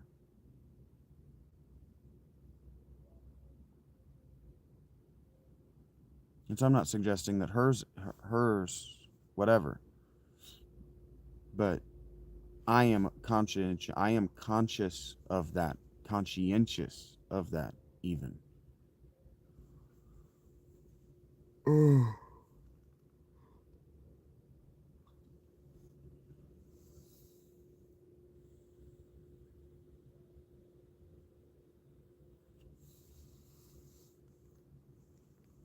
so it's not like I told her you're God and reconciliation is impossible.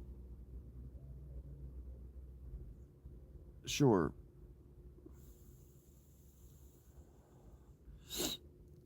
but cope, human beings, that's what human life is. Our spans aren't actually that long, and we don't get to live out love, or we don't get to outlive everyone we love. Statistically speaking.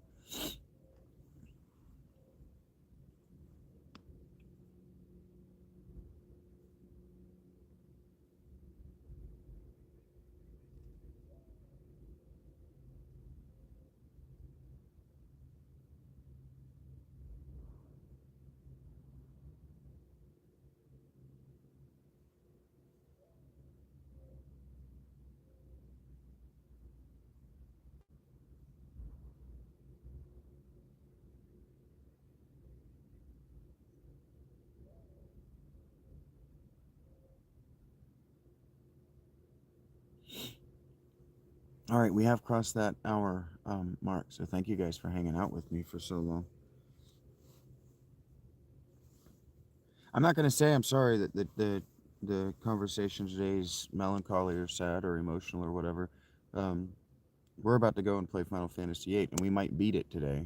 I'm putting off going and get into Panera and beating it, and then having to do my recap today, or at least feeling like, all right, now we got to sit down and talk about it today, because that's gonna be the natural thing to do. Yeah, take care, Todd. Yeah, Final Fantasy VIII is one of my favorite games as well. Was playing it when I was just a little kid, but by the time I was playing 8, I was already an experienced gamer.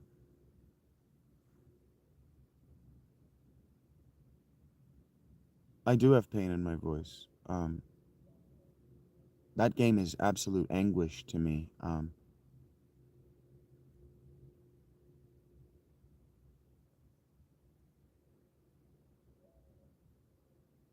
Heard that, Slender. Well, I just said I will be going soon. I was just letting you know that I don't. I only end it on when I say I only end it at random for artistic reasons, and the conversation is going well. But yeah, I identify as Squall. I know that guy because that guy is me. And so yeah, that game is just absolute anguish to me. Um, that's why I just spent yesterday grinding instead of playing the story.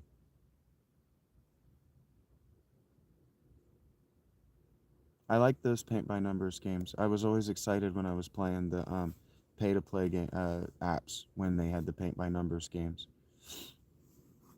and you could get actual money playing them.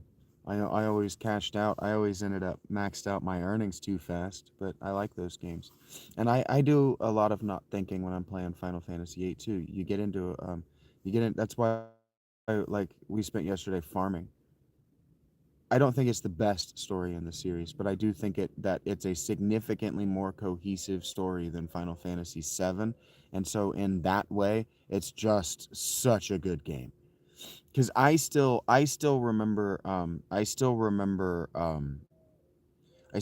my emotional attachment and my emotional response to those games. And 7 is the worst game of the first 11, including 10 too. 7 is trash.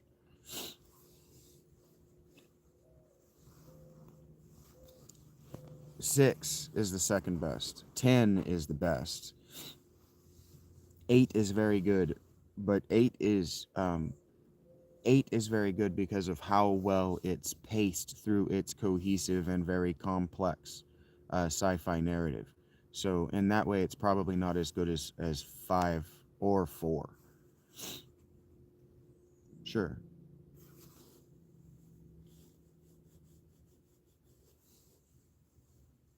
But like I say, um because I keep playing them as an adult, and I keep playing them with expanded influences. So the more that I learn about reality, and the more I learn about history, and the more that I consume of historic as an antique art, and then I go and replay these games from my childhood, the more I see as well. And so in that way, the more I can critique them on what they were attempting to do, what they were reaching for, rather than just my personal taste. Because for personal taste, Final Fantasy VII is fine. But for a cohesive narrative that's even good, Final Fantasy VII is a bad story. Final Fantasy VII is better as Parasite Eve, but 9 is really good too. Yeah, but 10 is the pièce de la résistance. That's why Hironobu Sakaguchi fucked off after that, and that's why nothing that he's made since 10 has been as good.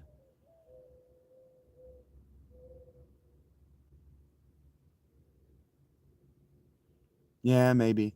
Though the thing is, I haven't gotten under a woman in 6 years, Jackie. So I don't know that I need to wait for Valentine's Day to get under a woman, but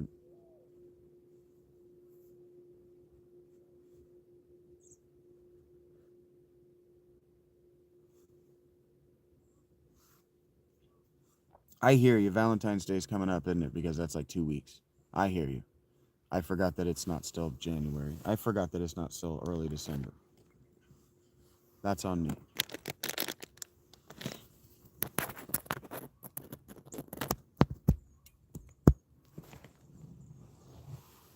Yeah, I never liked Brave Little Toaster because it's a deeply fucked up movie. It really fucked me up. I didn't like it when it was on in school. It didn't. Yeah, fucked me up in a different way. Um, it made me emotional in ways I didn't like. Um, but yeah, everything is like that. Yeah, and it's not even little gems. That's the maturation process. That's just called understanding. It's just the more you see, the better you can look. And so I like to look at things I've already looked at, because if you go in with 9-year-old eyes, if you go in lacking bias but knowing what you're looking for, you'll see things that you never expected.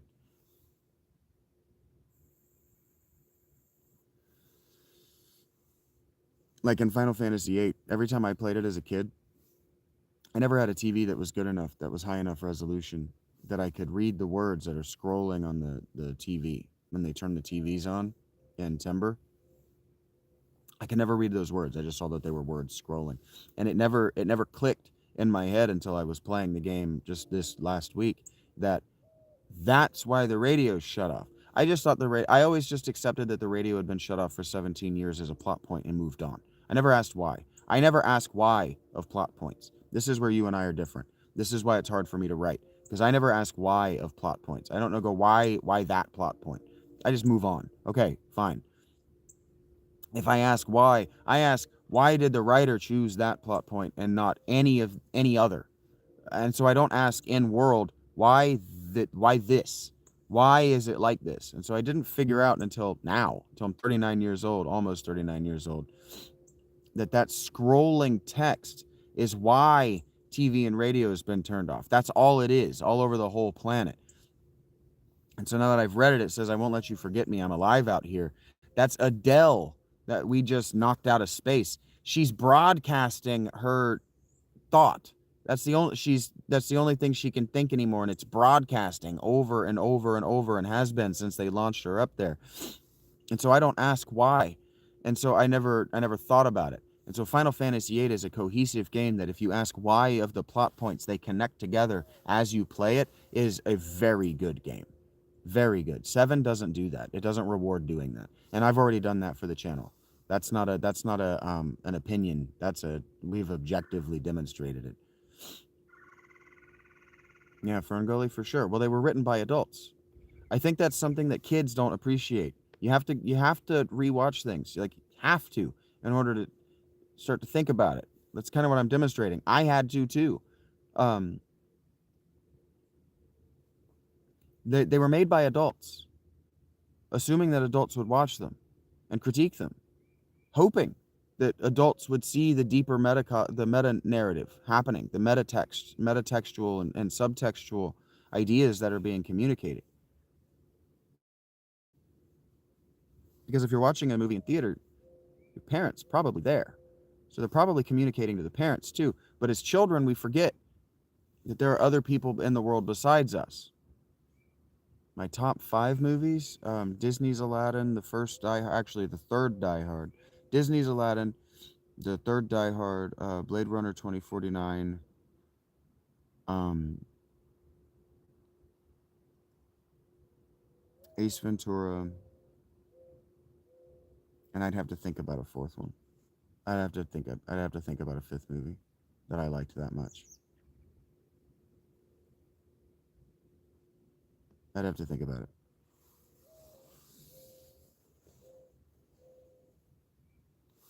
As far as movies I reference a lot, Die Hard, with a Vengeance is not in that list, so you'd be surprised about that.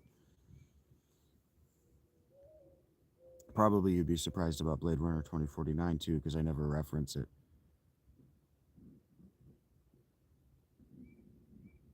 I'd have to think about it. I don't know. I don't know what my fifth one is.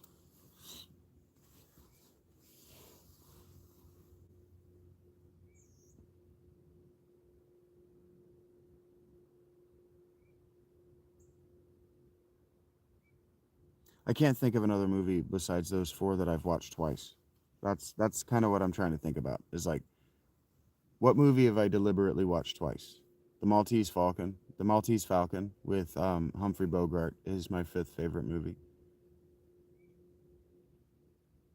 It's a perfect novel adaptation. Hi, Snowball. What's up?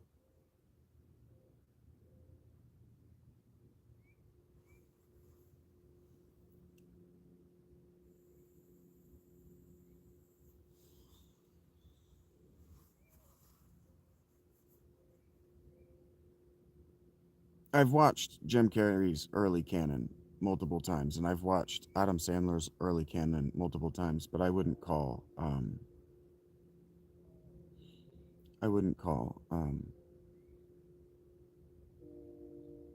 like Liar Liar maybe, but I don't want multiple Jim Carrey movies on my top 5. That says something about a person.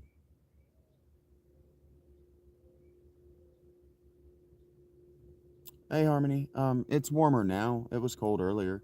It was really cold last night, but I'm sitting in a sunbeam, so it's getting warm. I can feel my hands again. I haven't seen A Lot Like Love, no. The Rock is good. It was fun.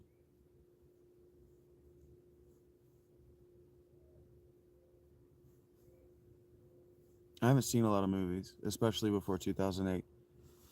It's not a medium that I was interested in creating or performing in, so I focused on reading until about 2008. I met my ex-wife in 2008, and so it was a routine in our relationship. Every Thursday we went and watched a movie for the whole time we were together.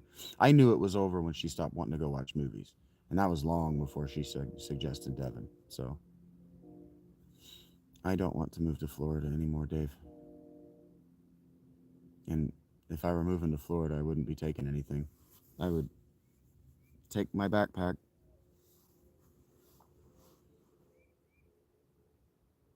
and just buy a change of clothes. Why not? What?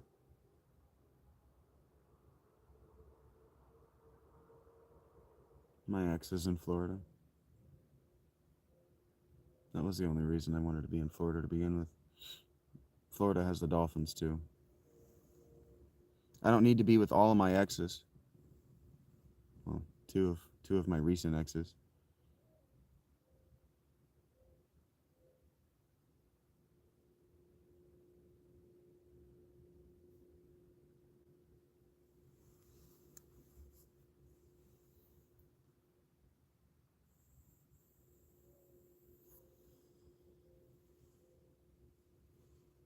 Eternal Sunshine is a good movie. It's what I haven't revisited it as an adult. I had to watch it a bunch of times to even understand it, what it was trying to tell me as a kid.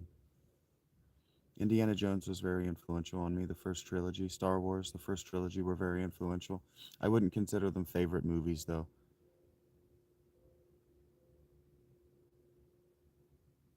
Yeah. I haven't visited Jurassic Park at all.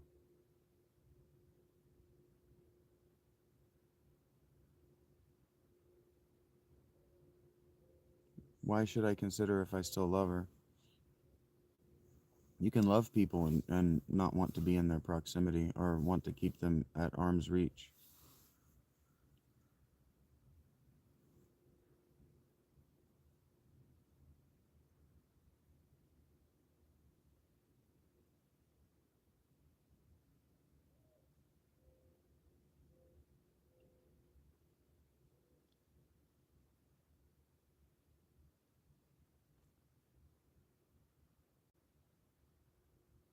You're in Georgia?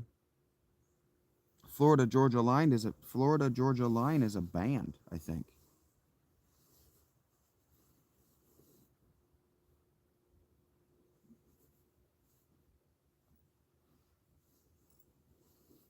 Complex reasons, Jackie. Crichton, Snowball. Yeah, that's what it was written to be. It's a thriller. The science is really not good, even for the time. Life is fine, Nathan.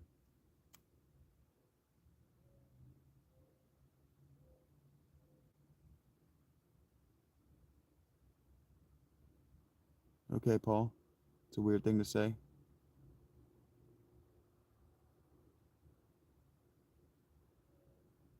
Maybe, Ton. It's not a matter of it's not a matter of forgiveness. Well, maybe, Jackie. I'm just not going to fight her for any reason.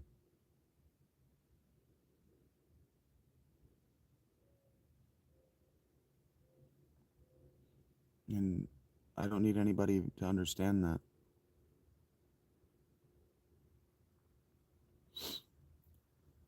So, for example, sometimes when you fight, you lose.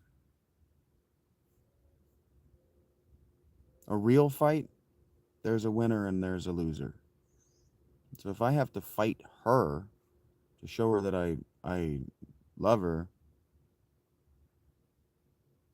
then she loses, and so do I.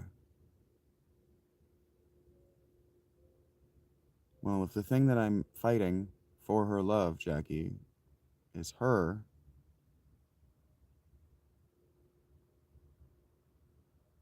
then loving her means removing myself from the conflict.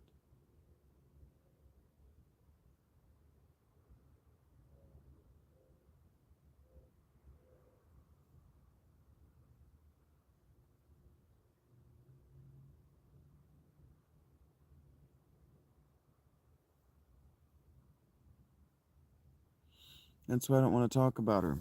I don't have anything but positive things to say because I just don't want you interpreting her.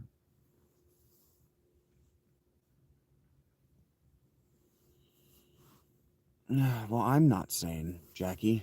That's an awful high bar for me to require of somebody that I can't meet.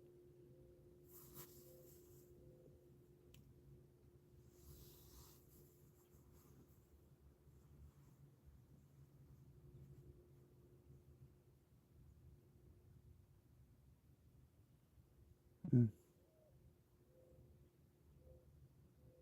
C'est la vie.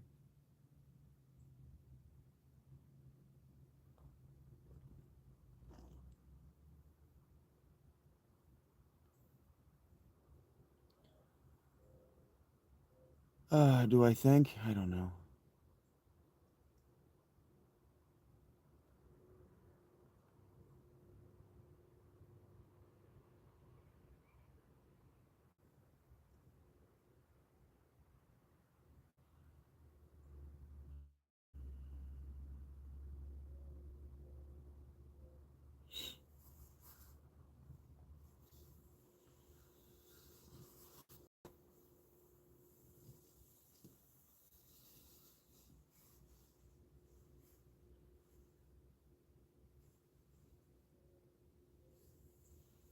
So you can fish? Fishing season?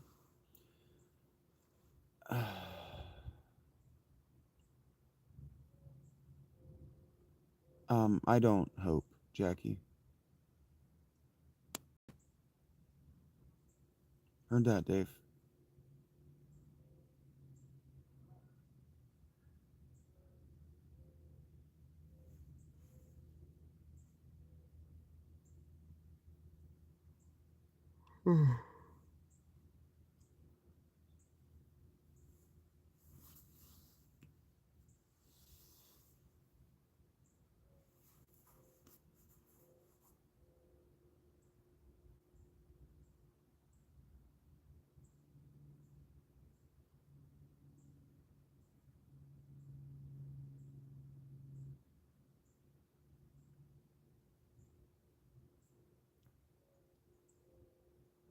I wish I bothered to remember his name,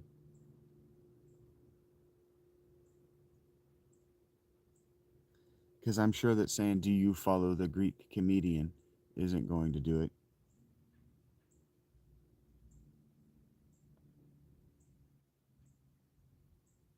I don't remember his name. There's a guy on YouTube who does Greek, being Greek memes, but he also does the when you actually listen to the lyrics series where he's like eating soap and pouring stuff on his head when he's actually paying attention to the lyrics or whatever. He has a series of like uh, like the Greek Social Security Office or Greek banks. I think they're very funny.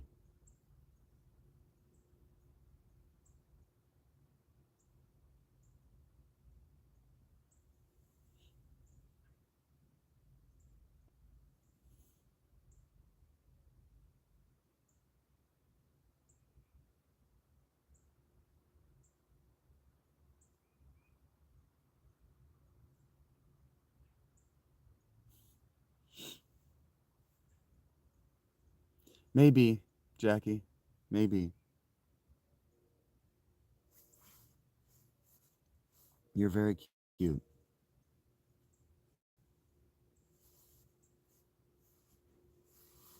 I appreciate the I appreciate the goodwill.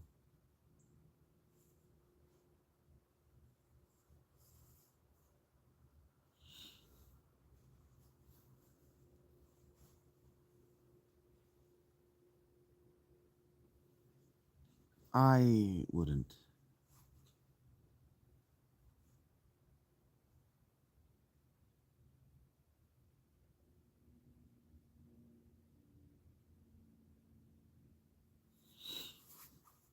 Flowers always do the trick, yeah. Well, I don't exactly have an independent income.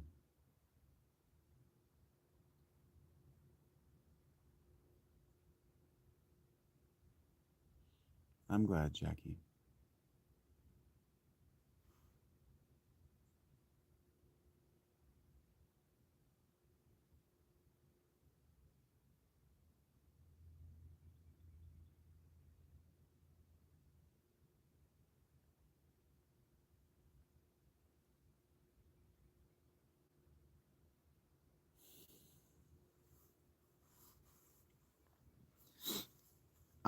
I'm not worried about it, and I would probably be embarrassed and uncomfortable if you did that. If you sent me anything specifically to buy anyone flowers would make me probably very, yeah.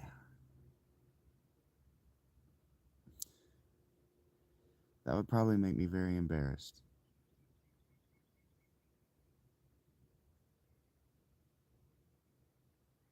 I forgot that it was the month that Valentine's is in.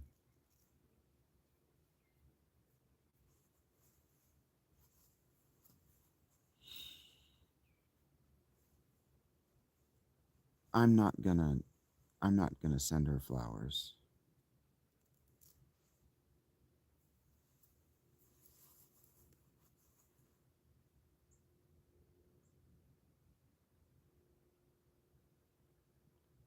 Yes. Yes, Jackie. You can.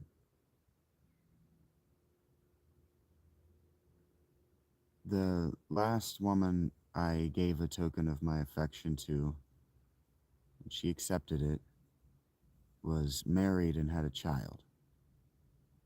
So, yes, you can be embarrassed to give um, tokens of affection. It can be very embarrassing. It can be humiliating,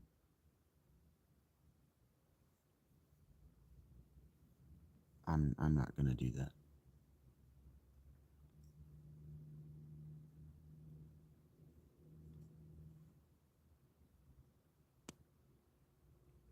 I appreciate where the thought is coming from. I'm aware of de Bergerac. Um,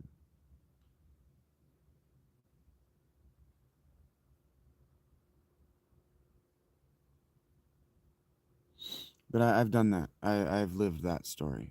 I know how that ends.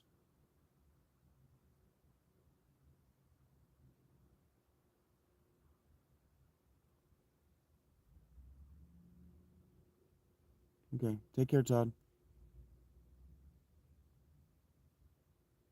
Well, whether I am or not, she closed that door, Jackie. You don't know the story, and I don't want to tell it because it's hers to tell. Take care, Todd.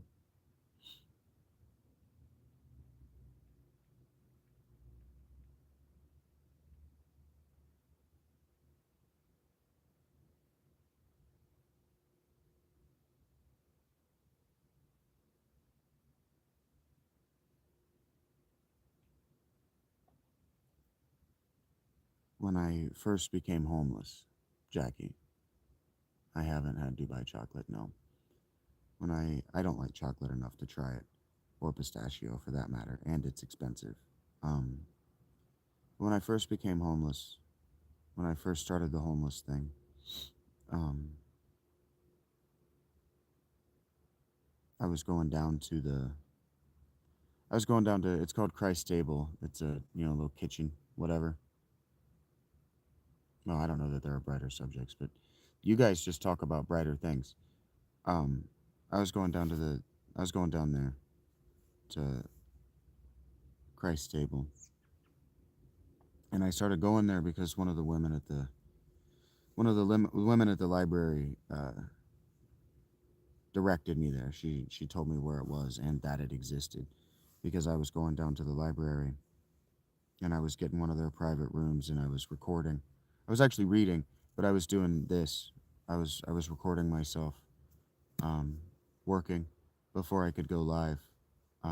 All that work is on the channel,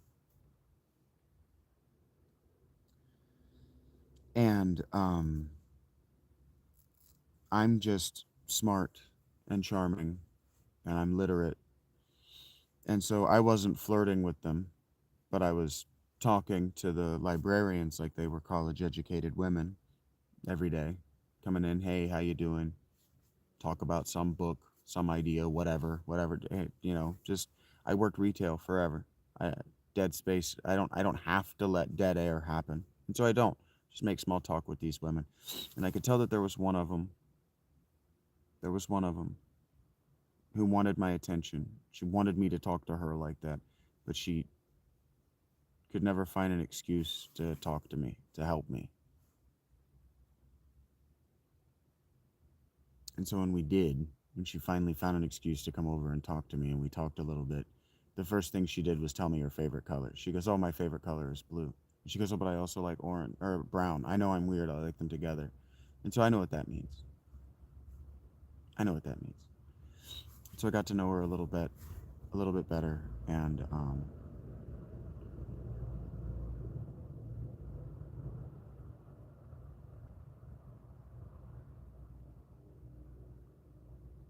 I went and um,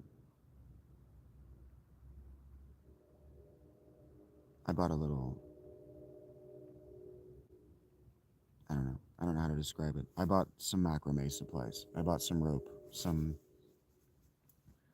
I bought some cord and some beads in brown and blue, and I made her a little bracelet.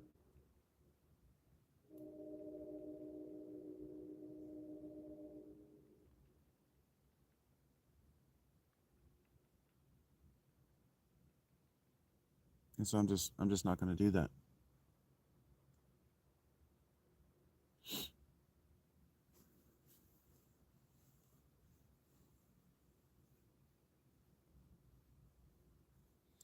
I'm just not going to do that for a girl who won't even talk to me.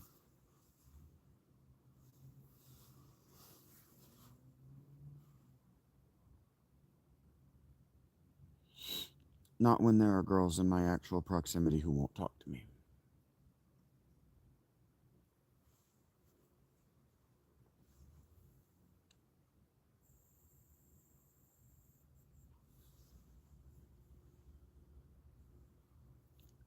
I didn't breach the contract, Jackie.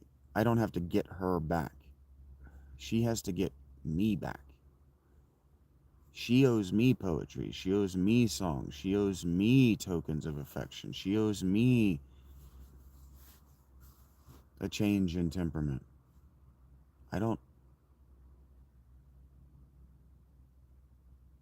No, I'm not gonna.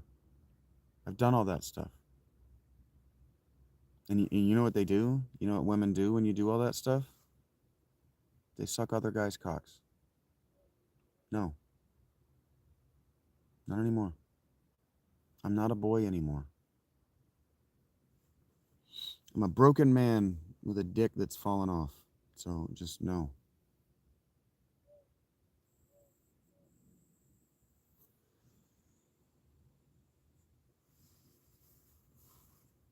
If she wanted me, she had me. And she didn't want me. She said things about me that you can't just unsay. You can't take back. And so if those things are true, then she's rescued her life. And if they're untrue, they can't be unsaid. They just live there between us as this great big gulf of spoken lies.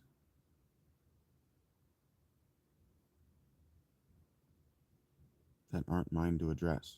So I'm not going to fight her.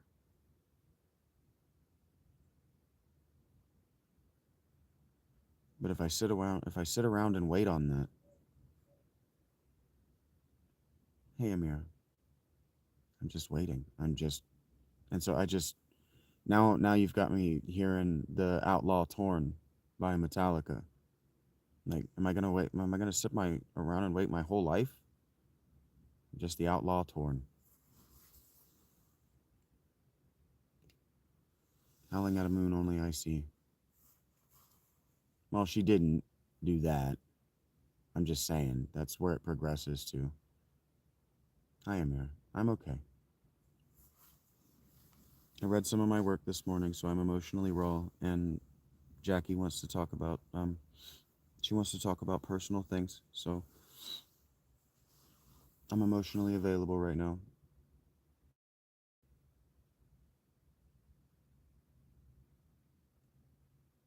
But it probably looks like a live wire that you can't tell whether it's on or not, live or not. You were fasting?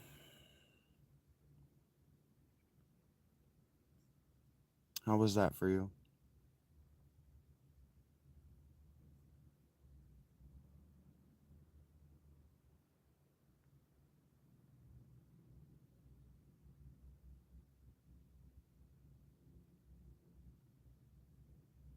You liked my style today? I look the same as I do every day. What do you mean?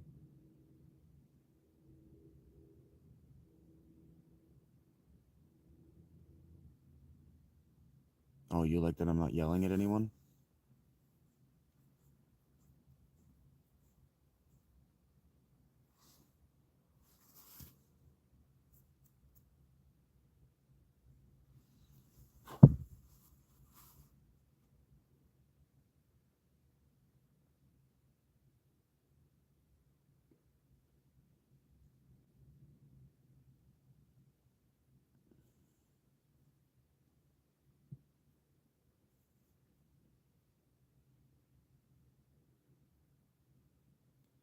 Let's just think good thoughts about the future, Jackie. Good thoughts about the future. Agreed. For sure. For sure. I understand. I do understand where you're coming from. As much as people want to grump at you about it. I do.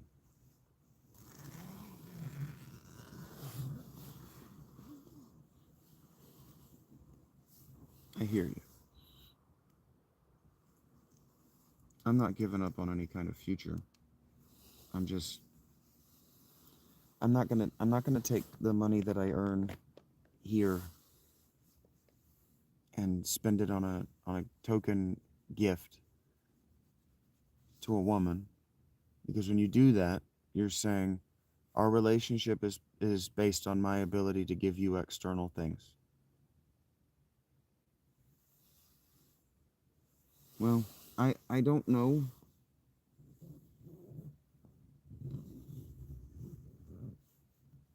I don't know that I disagree with you.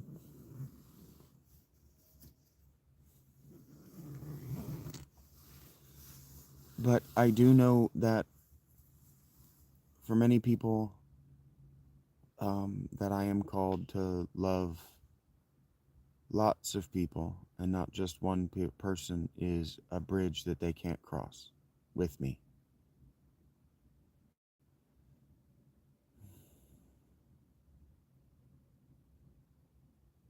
God loves.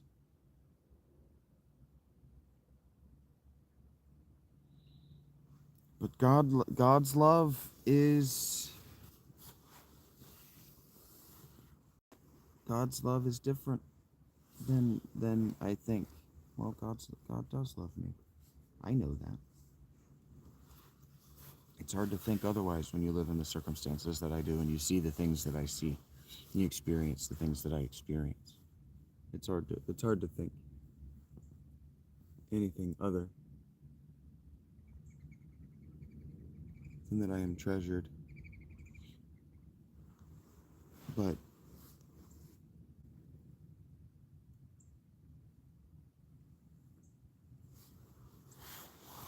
it's just not the same. Maybe. Maybe.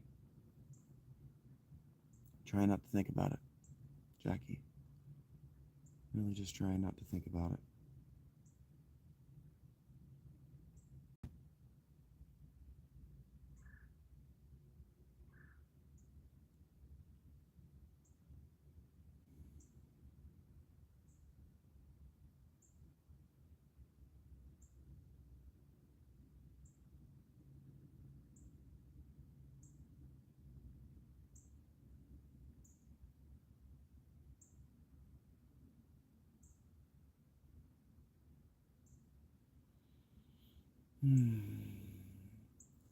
I see it and I don't want to see it. I don't like seeing it. But I see it now. I see the way they look at me. It it would be difficult now not to notice that at Wingstop, the way the window to the outside, they got, the big pane glass windows to the outside. At night, the lights create a mirror effect so they can see from the kitchen into the dining room, and it would be hard not to notice. Sure, I noticed. I picked up on that, Jackie. Um, it would be hard not to notice that the women in the kitchen um, take time away from what they're supposed to be doing to watch me while I look like I'm staring off into space, but really I'm watching them in the mirror watch me. It's it would be hard. It would be hard not to notice at this point. It's been so long since I was touched in a way I wanted to be by a woman, that I was allowed to just touch a woman. It's been so fucking long. It would be impossible not to notice at this point. So I just try not to think about it. Hi, Rachie. I'm okay. About to get out of here.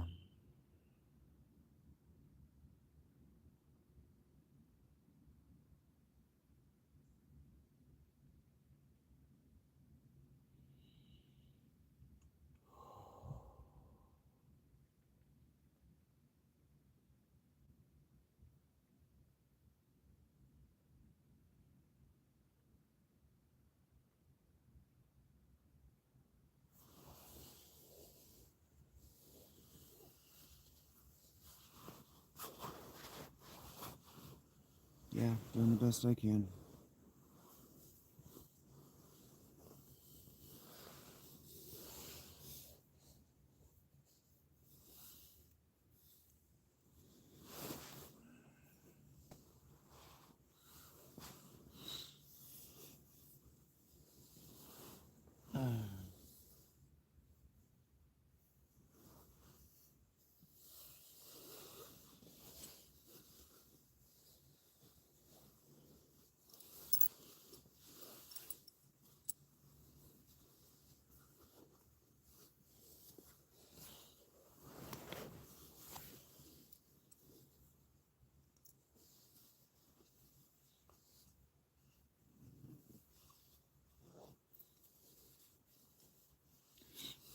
Yes, I sleep with my pants open. Leave me alone.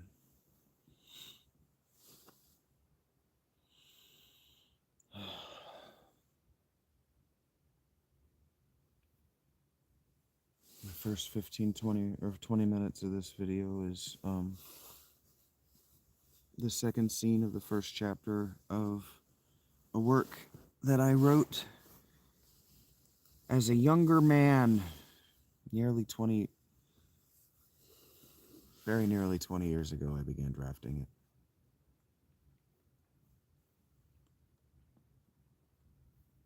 And frankly, if I ever make the draft that I stopped on available, the scene that I posted today is all but unrecognizable. The edits that I made change it so dramatically.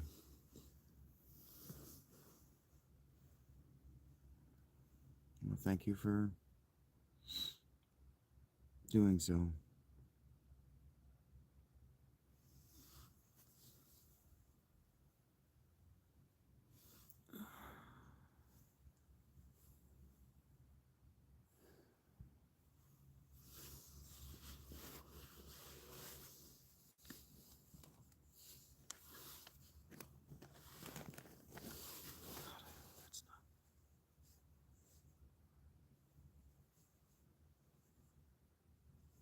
It is.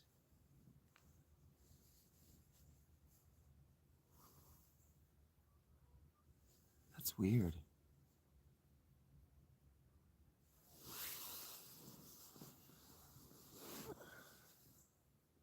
Sometimes I feel these pockets of heat on my left side, and I think to myself, God, what I hope that's not is my muscles tearing apart.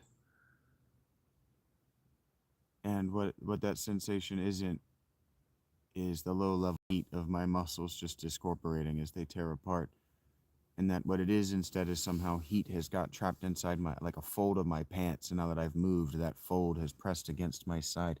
But no, there is a pocket of heat right here that I can feel with my hand.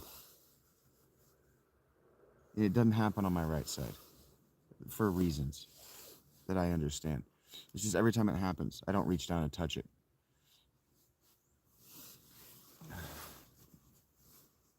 Yeah, Rachel's nice.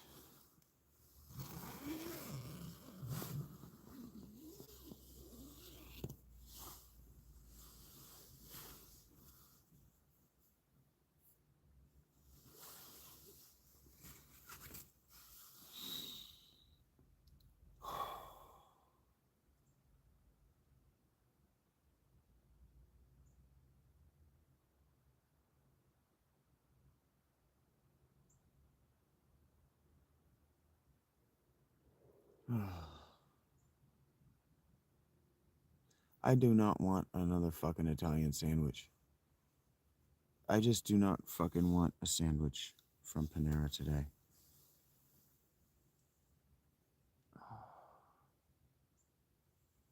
And I don't have to get a sandwich from Panera today. I can get a sandwich from Pizza College if I want. Okay.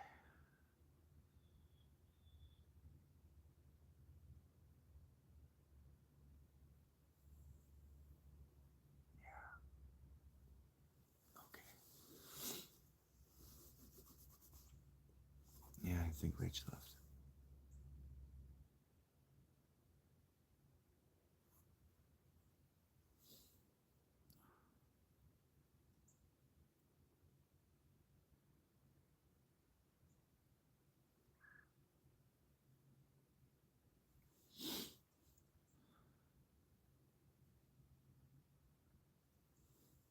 Maybe I go gorge myself at Pizza Cottage and get a cookie.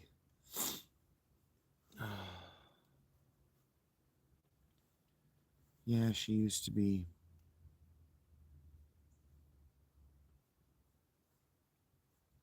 She used to be a bigger part of the channel.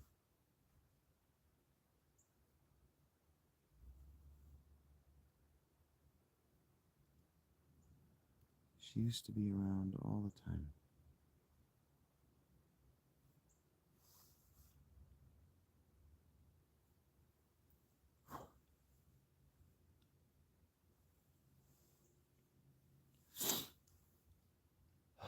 Maybe she is a lesbian.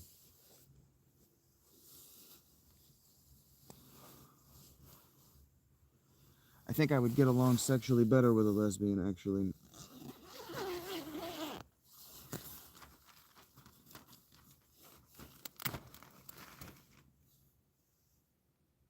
I'd probably be happier with a lesbian.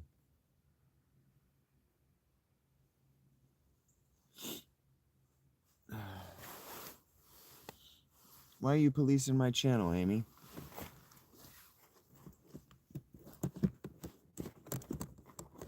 I'm your wife's type.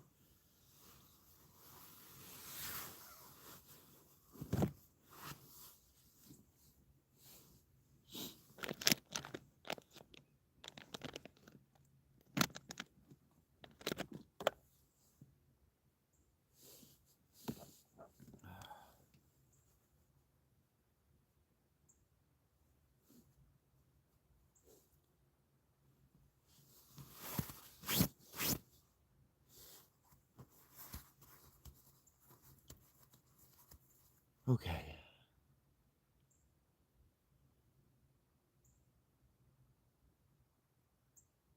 You did pay for my time. I am out in the cold right now, Katie. I don't know why people do that, Jackie. I don't know. I don't know. Like, they don't have to read it if they don't want, and they could just push it up off the screen by talking. They could just change the subject. And I could talk about both things. Or it could just move so fast that I would have to say, "Hey, we'll get back to this, Jackie, if you're still here."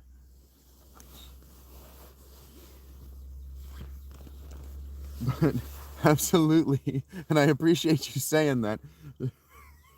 You did. I think a lot of people are upset because I don't get this honest. I don't I don't get this honest for free.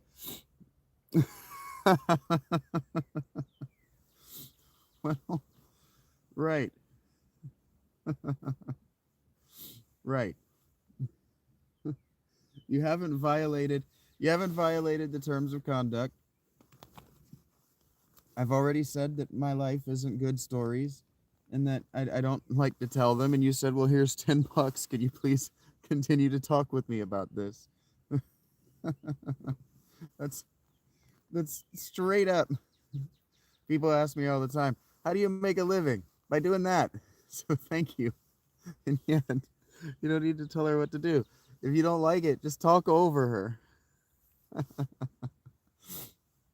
I get it. I get it. We don't want to see the moderately attractive guy sad because we're all tired of the fucking sad boy trope. Do you know who is the most tired fucking person in the world of the fucking sad boy trope? The saddest boy in the world. I'm fucking sick of it. I get it. Totally. I would also rather be joking and dicking around. But I did put myself into the emotional place that I was in when I was 19. And that was a very difficult place. And I'm there as an adult man now, like I was explaining with Todd. And so I'm revisiting it with what I know as an adult, but the emotions remain the same. They remain the same electrical and chemical impulses in the brain. It's like when I say that the body knows, it's like, yeah, the body knows because the chemistry happening is exactly the same. It becomes a matter of degrees, right? And so like I would definitely not recommend thinking about this as an abstraction that you can apply in your life. But if you're just trying to understand, the thought experiment is like, um, it's like that guy who got him. He was able to achieve a certain kind of immunity to venom by repeatedly getting himself bit by snakes.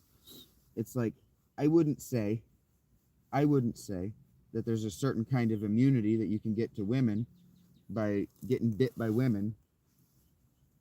But I would say that there's a certain kind of desensitization that one undergoes to emotions when undergoing those emotions over a prolonged period of time. Uh,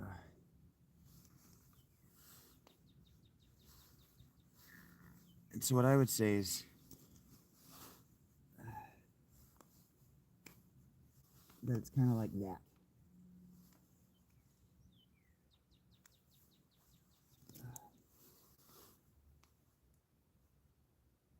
It's like, it's not that I don't love her, it's that I'm desensitized to the responses that come with it.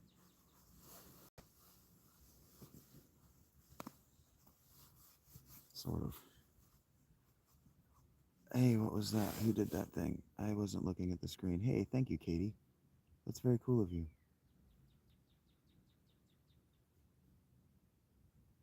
Well, let's just put it this way, Jackie. Sometimes she shows up.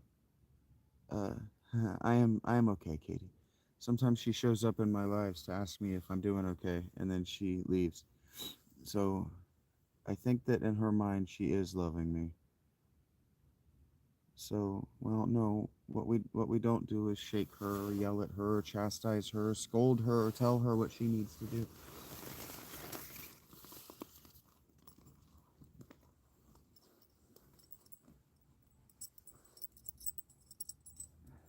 I'm not her dad.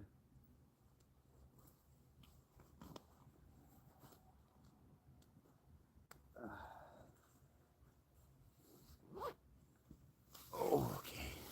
Oh, good. That wasn't aimed out the doorway. I never know when I stand up to adjust my pants whether you guys are actually able to see out the doorway. Because if you can see out the doorway, I look like a crazy person.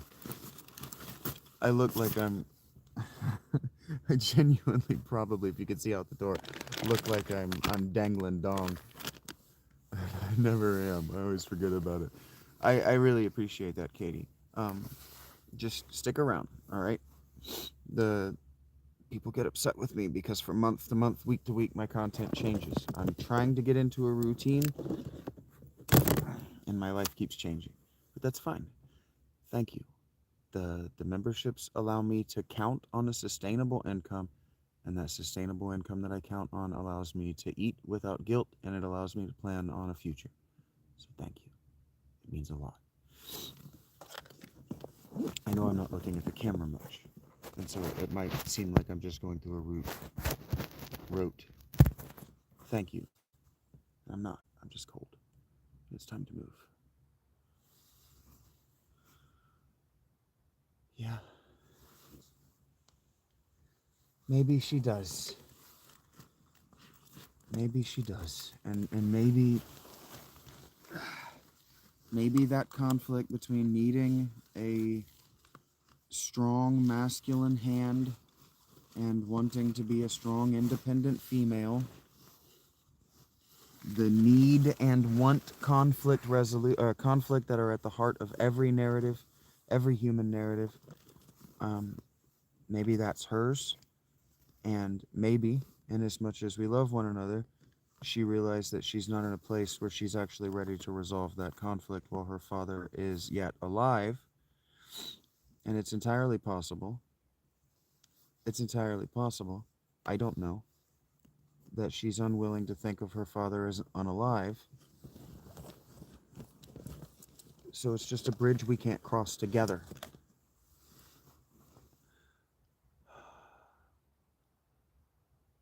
What do I read books on?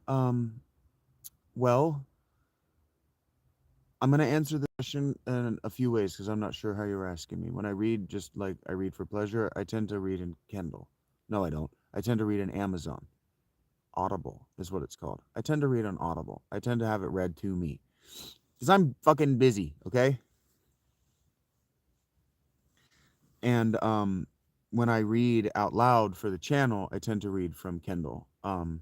If I'm going to read a book, if I'm going to read it, I need the physical copy.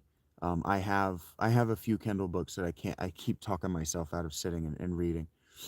Um, I use all of the available media. Yeah, I mix and match because we live in the future, and I feel like limiting myself to any one technology is a silly thing to do. You can do whatever you want. I didn't say you limiting you to, and you just said you use a mix and match. So obviously you're not being insecure about it.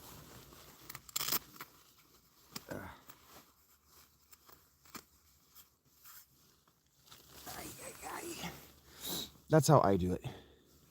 But the book I read today is on my Patreon. I read my personal work for the channel today.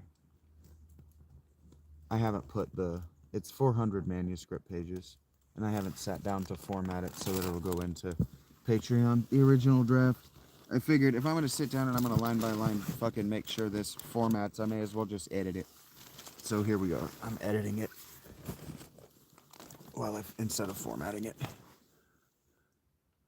You can send me books. I would love that. Um, my favorite gifts as far as what people have sent me money for have been to keep my Audible subscription going, and for credits or just specific books. When people send me the vouchers or whatever for Audible books, audiobooks, I love that. That's my absolute favorite way to make my living. Absolutely. And yeah, books that you want read, books that you want to hear, um, I'll absolutely read for the channel. Especially if what you want me to do is critique it the way I do the books I have read for the channel. I love that. That's why I'm here. That's what I'm trying to build. That's just not the only thing I'm trying to build. So it has to be a second. It has to be a secondary part of my business model.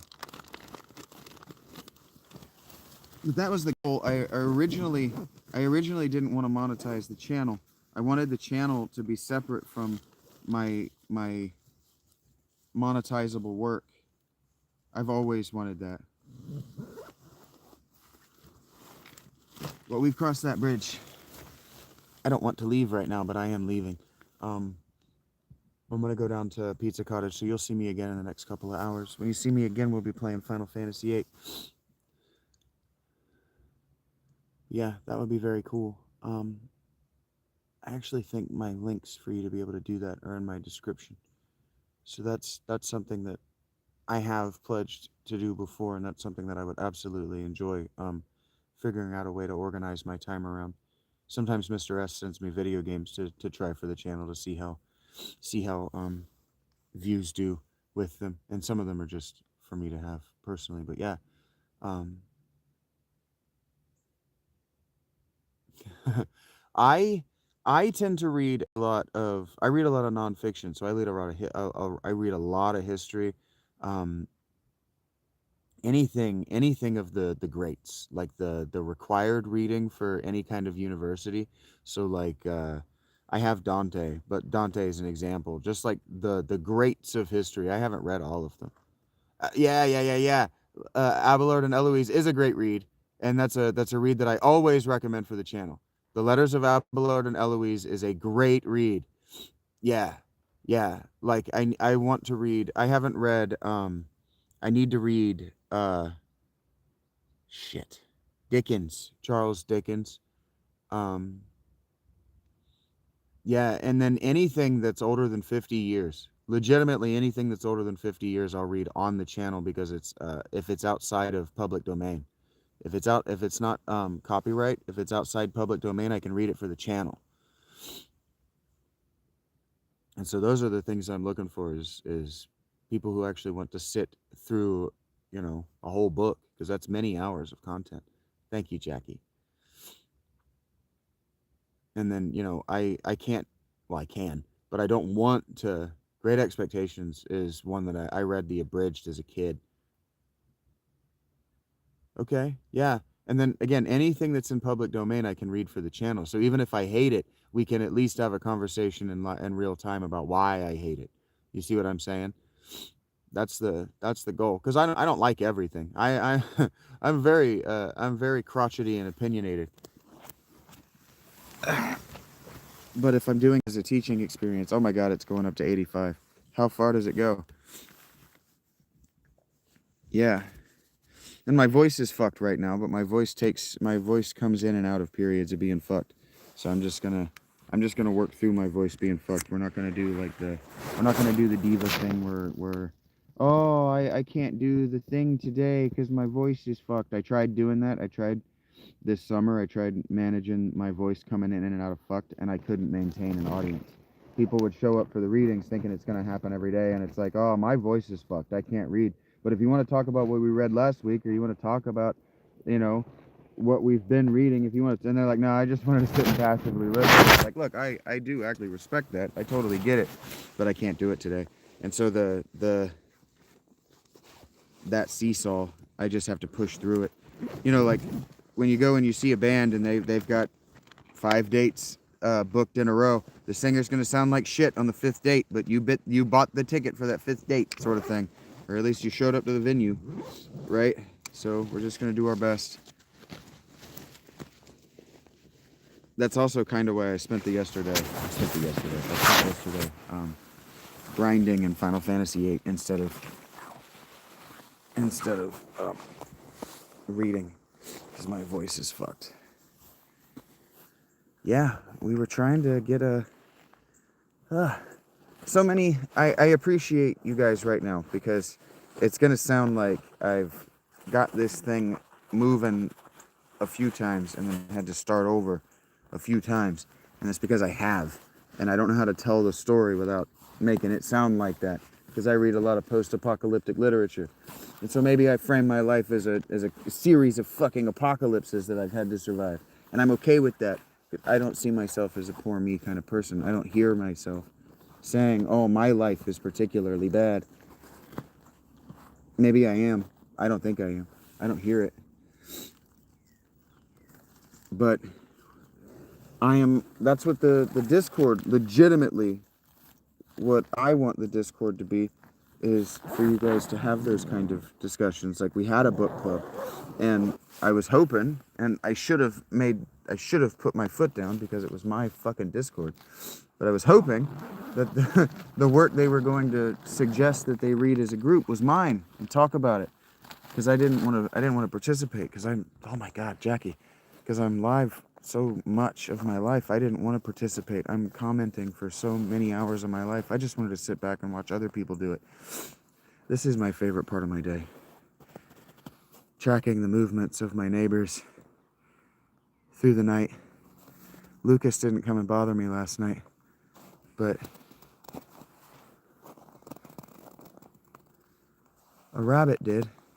They can't decide whether they want these carrots or not. Now they're frozen as fuck. I get that. I didn't have any way to keep them from freezing. But my rabbit buddy, he's been coming around a lot more. Yeah, look. I'm gonna try to not make you look at the worst parts of my living. There we go. They've been eating the chips I left out for him. Yep, he came down and he ate the chips. See? Came down. He and his mom used to live up in there. I used to have a rabbit buddy that lived up, well, not used to. He's still around. We named him Kenny this summer. He and his mom lived in these bushes when they rained. That's what she said.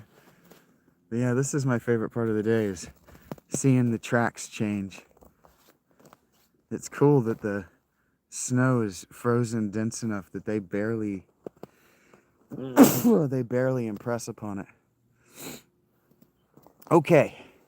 Well, anyway, thank you very much. And I haven't read Les Miserables. I'm going to sneeze again. Shirku. This is where I would normally say, if you can find it in your hearts, to hit the tip buttons to find my Patreon and consider subscribing or donating directly, I would normally say that, but it's moved a lot. I can bet on my future today. So I don't have to say that part at the end. I'm only saying it because I'm supposed to.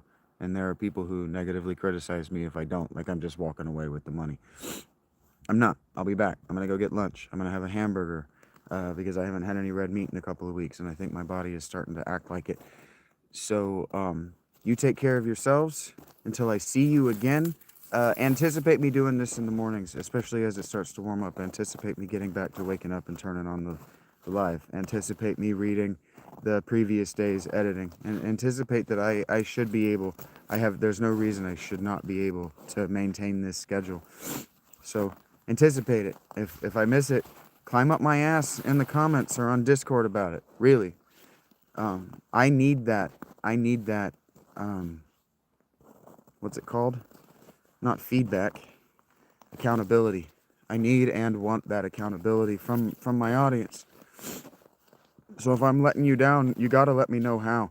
And look, I'm sensitive, so you don't want to do it in an aggressive manner, because I'll just ignore you.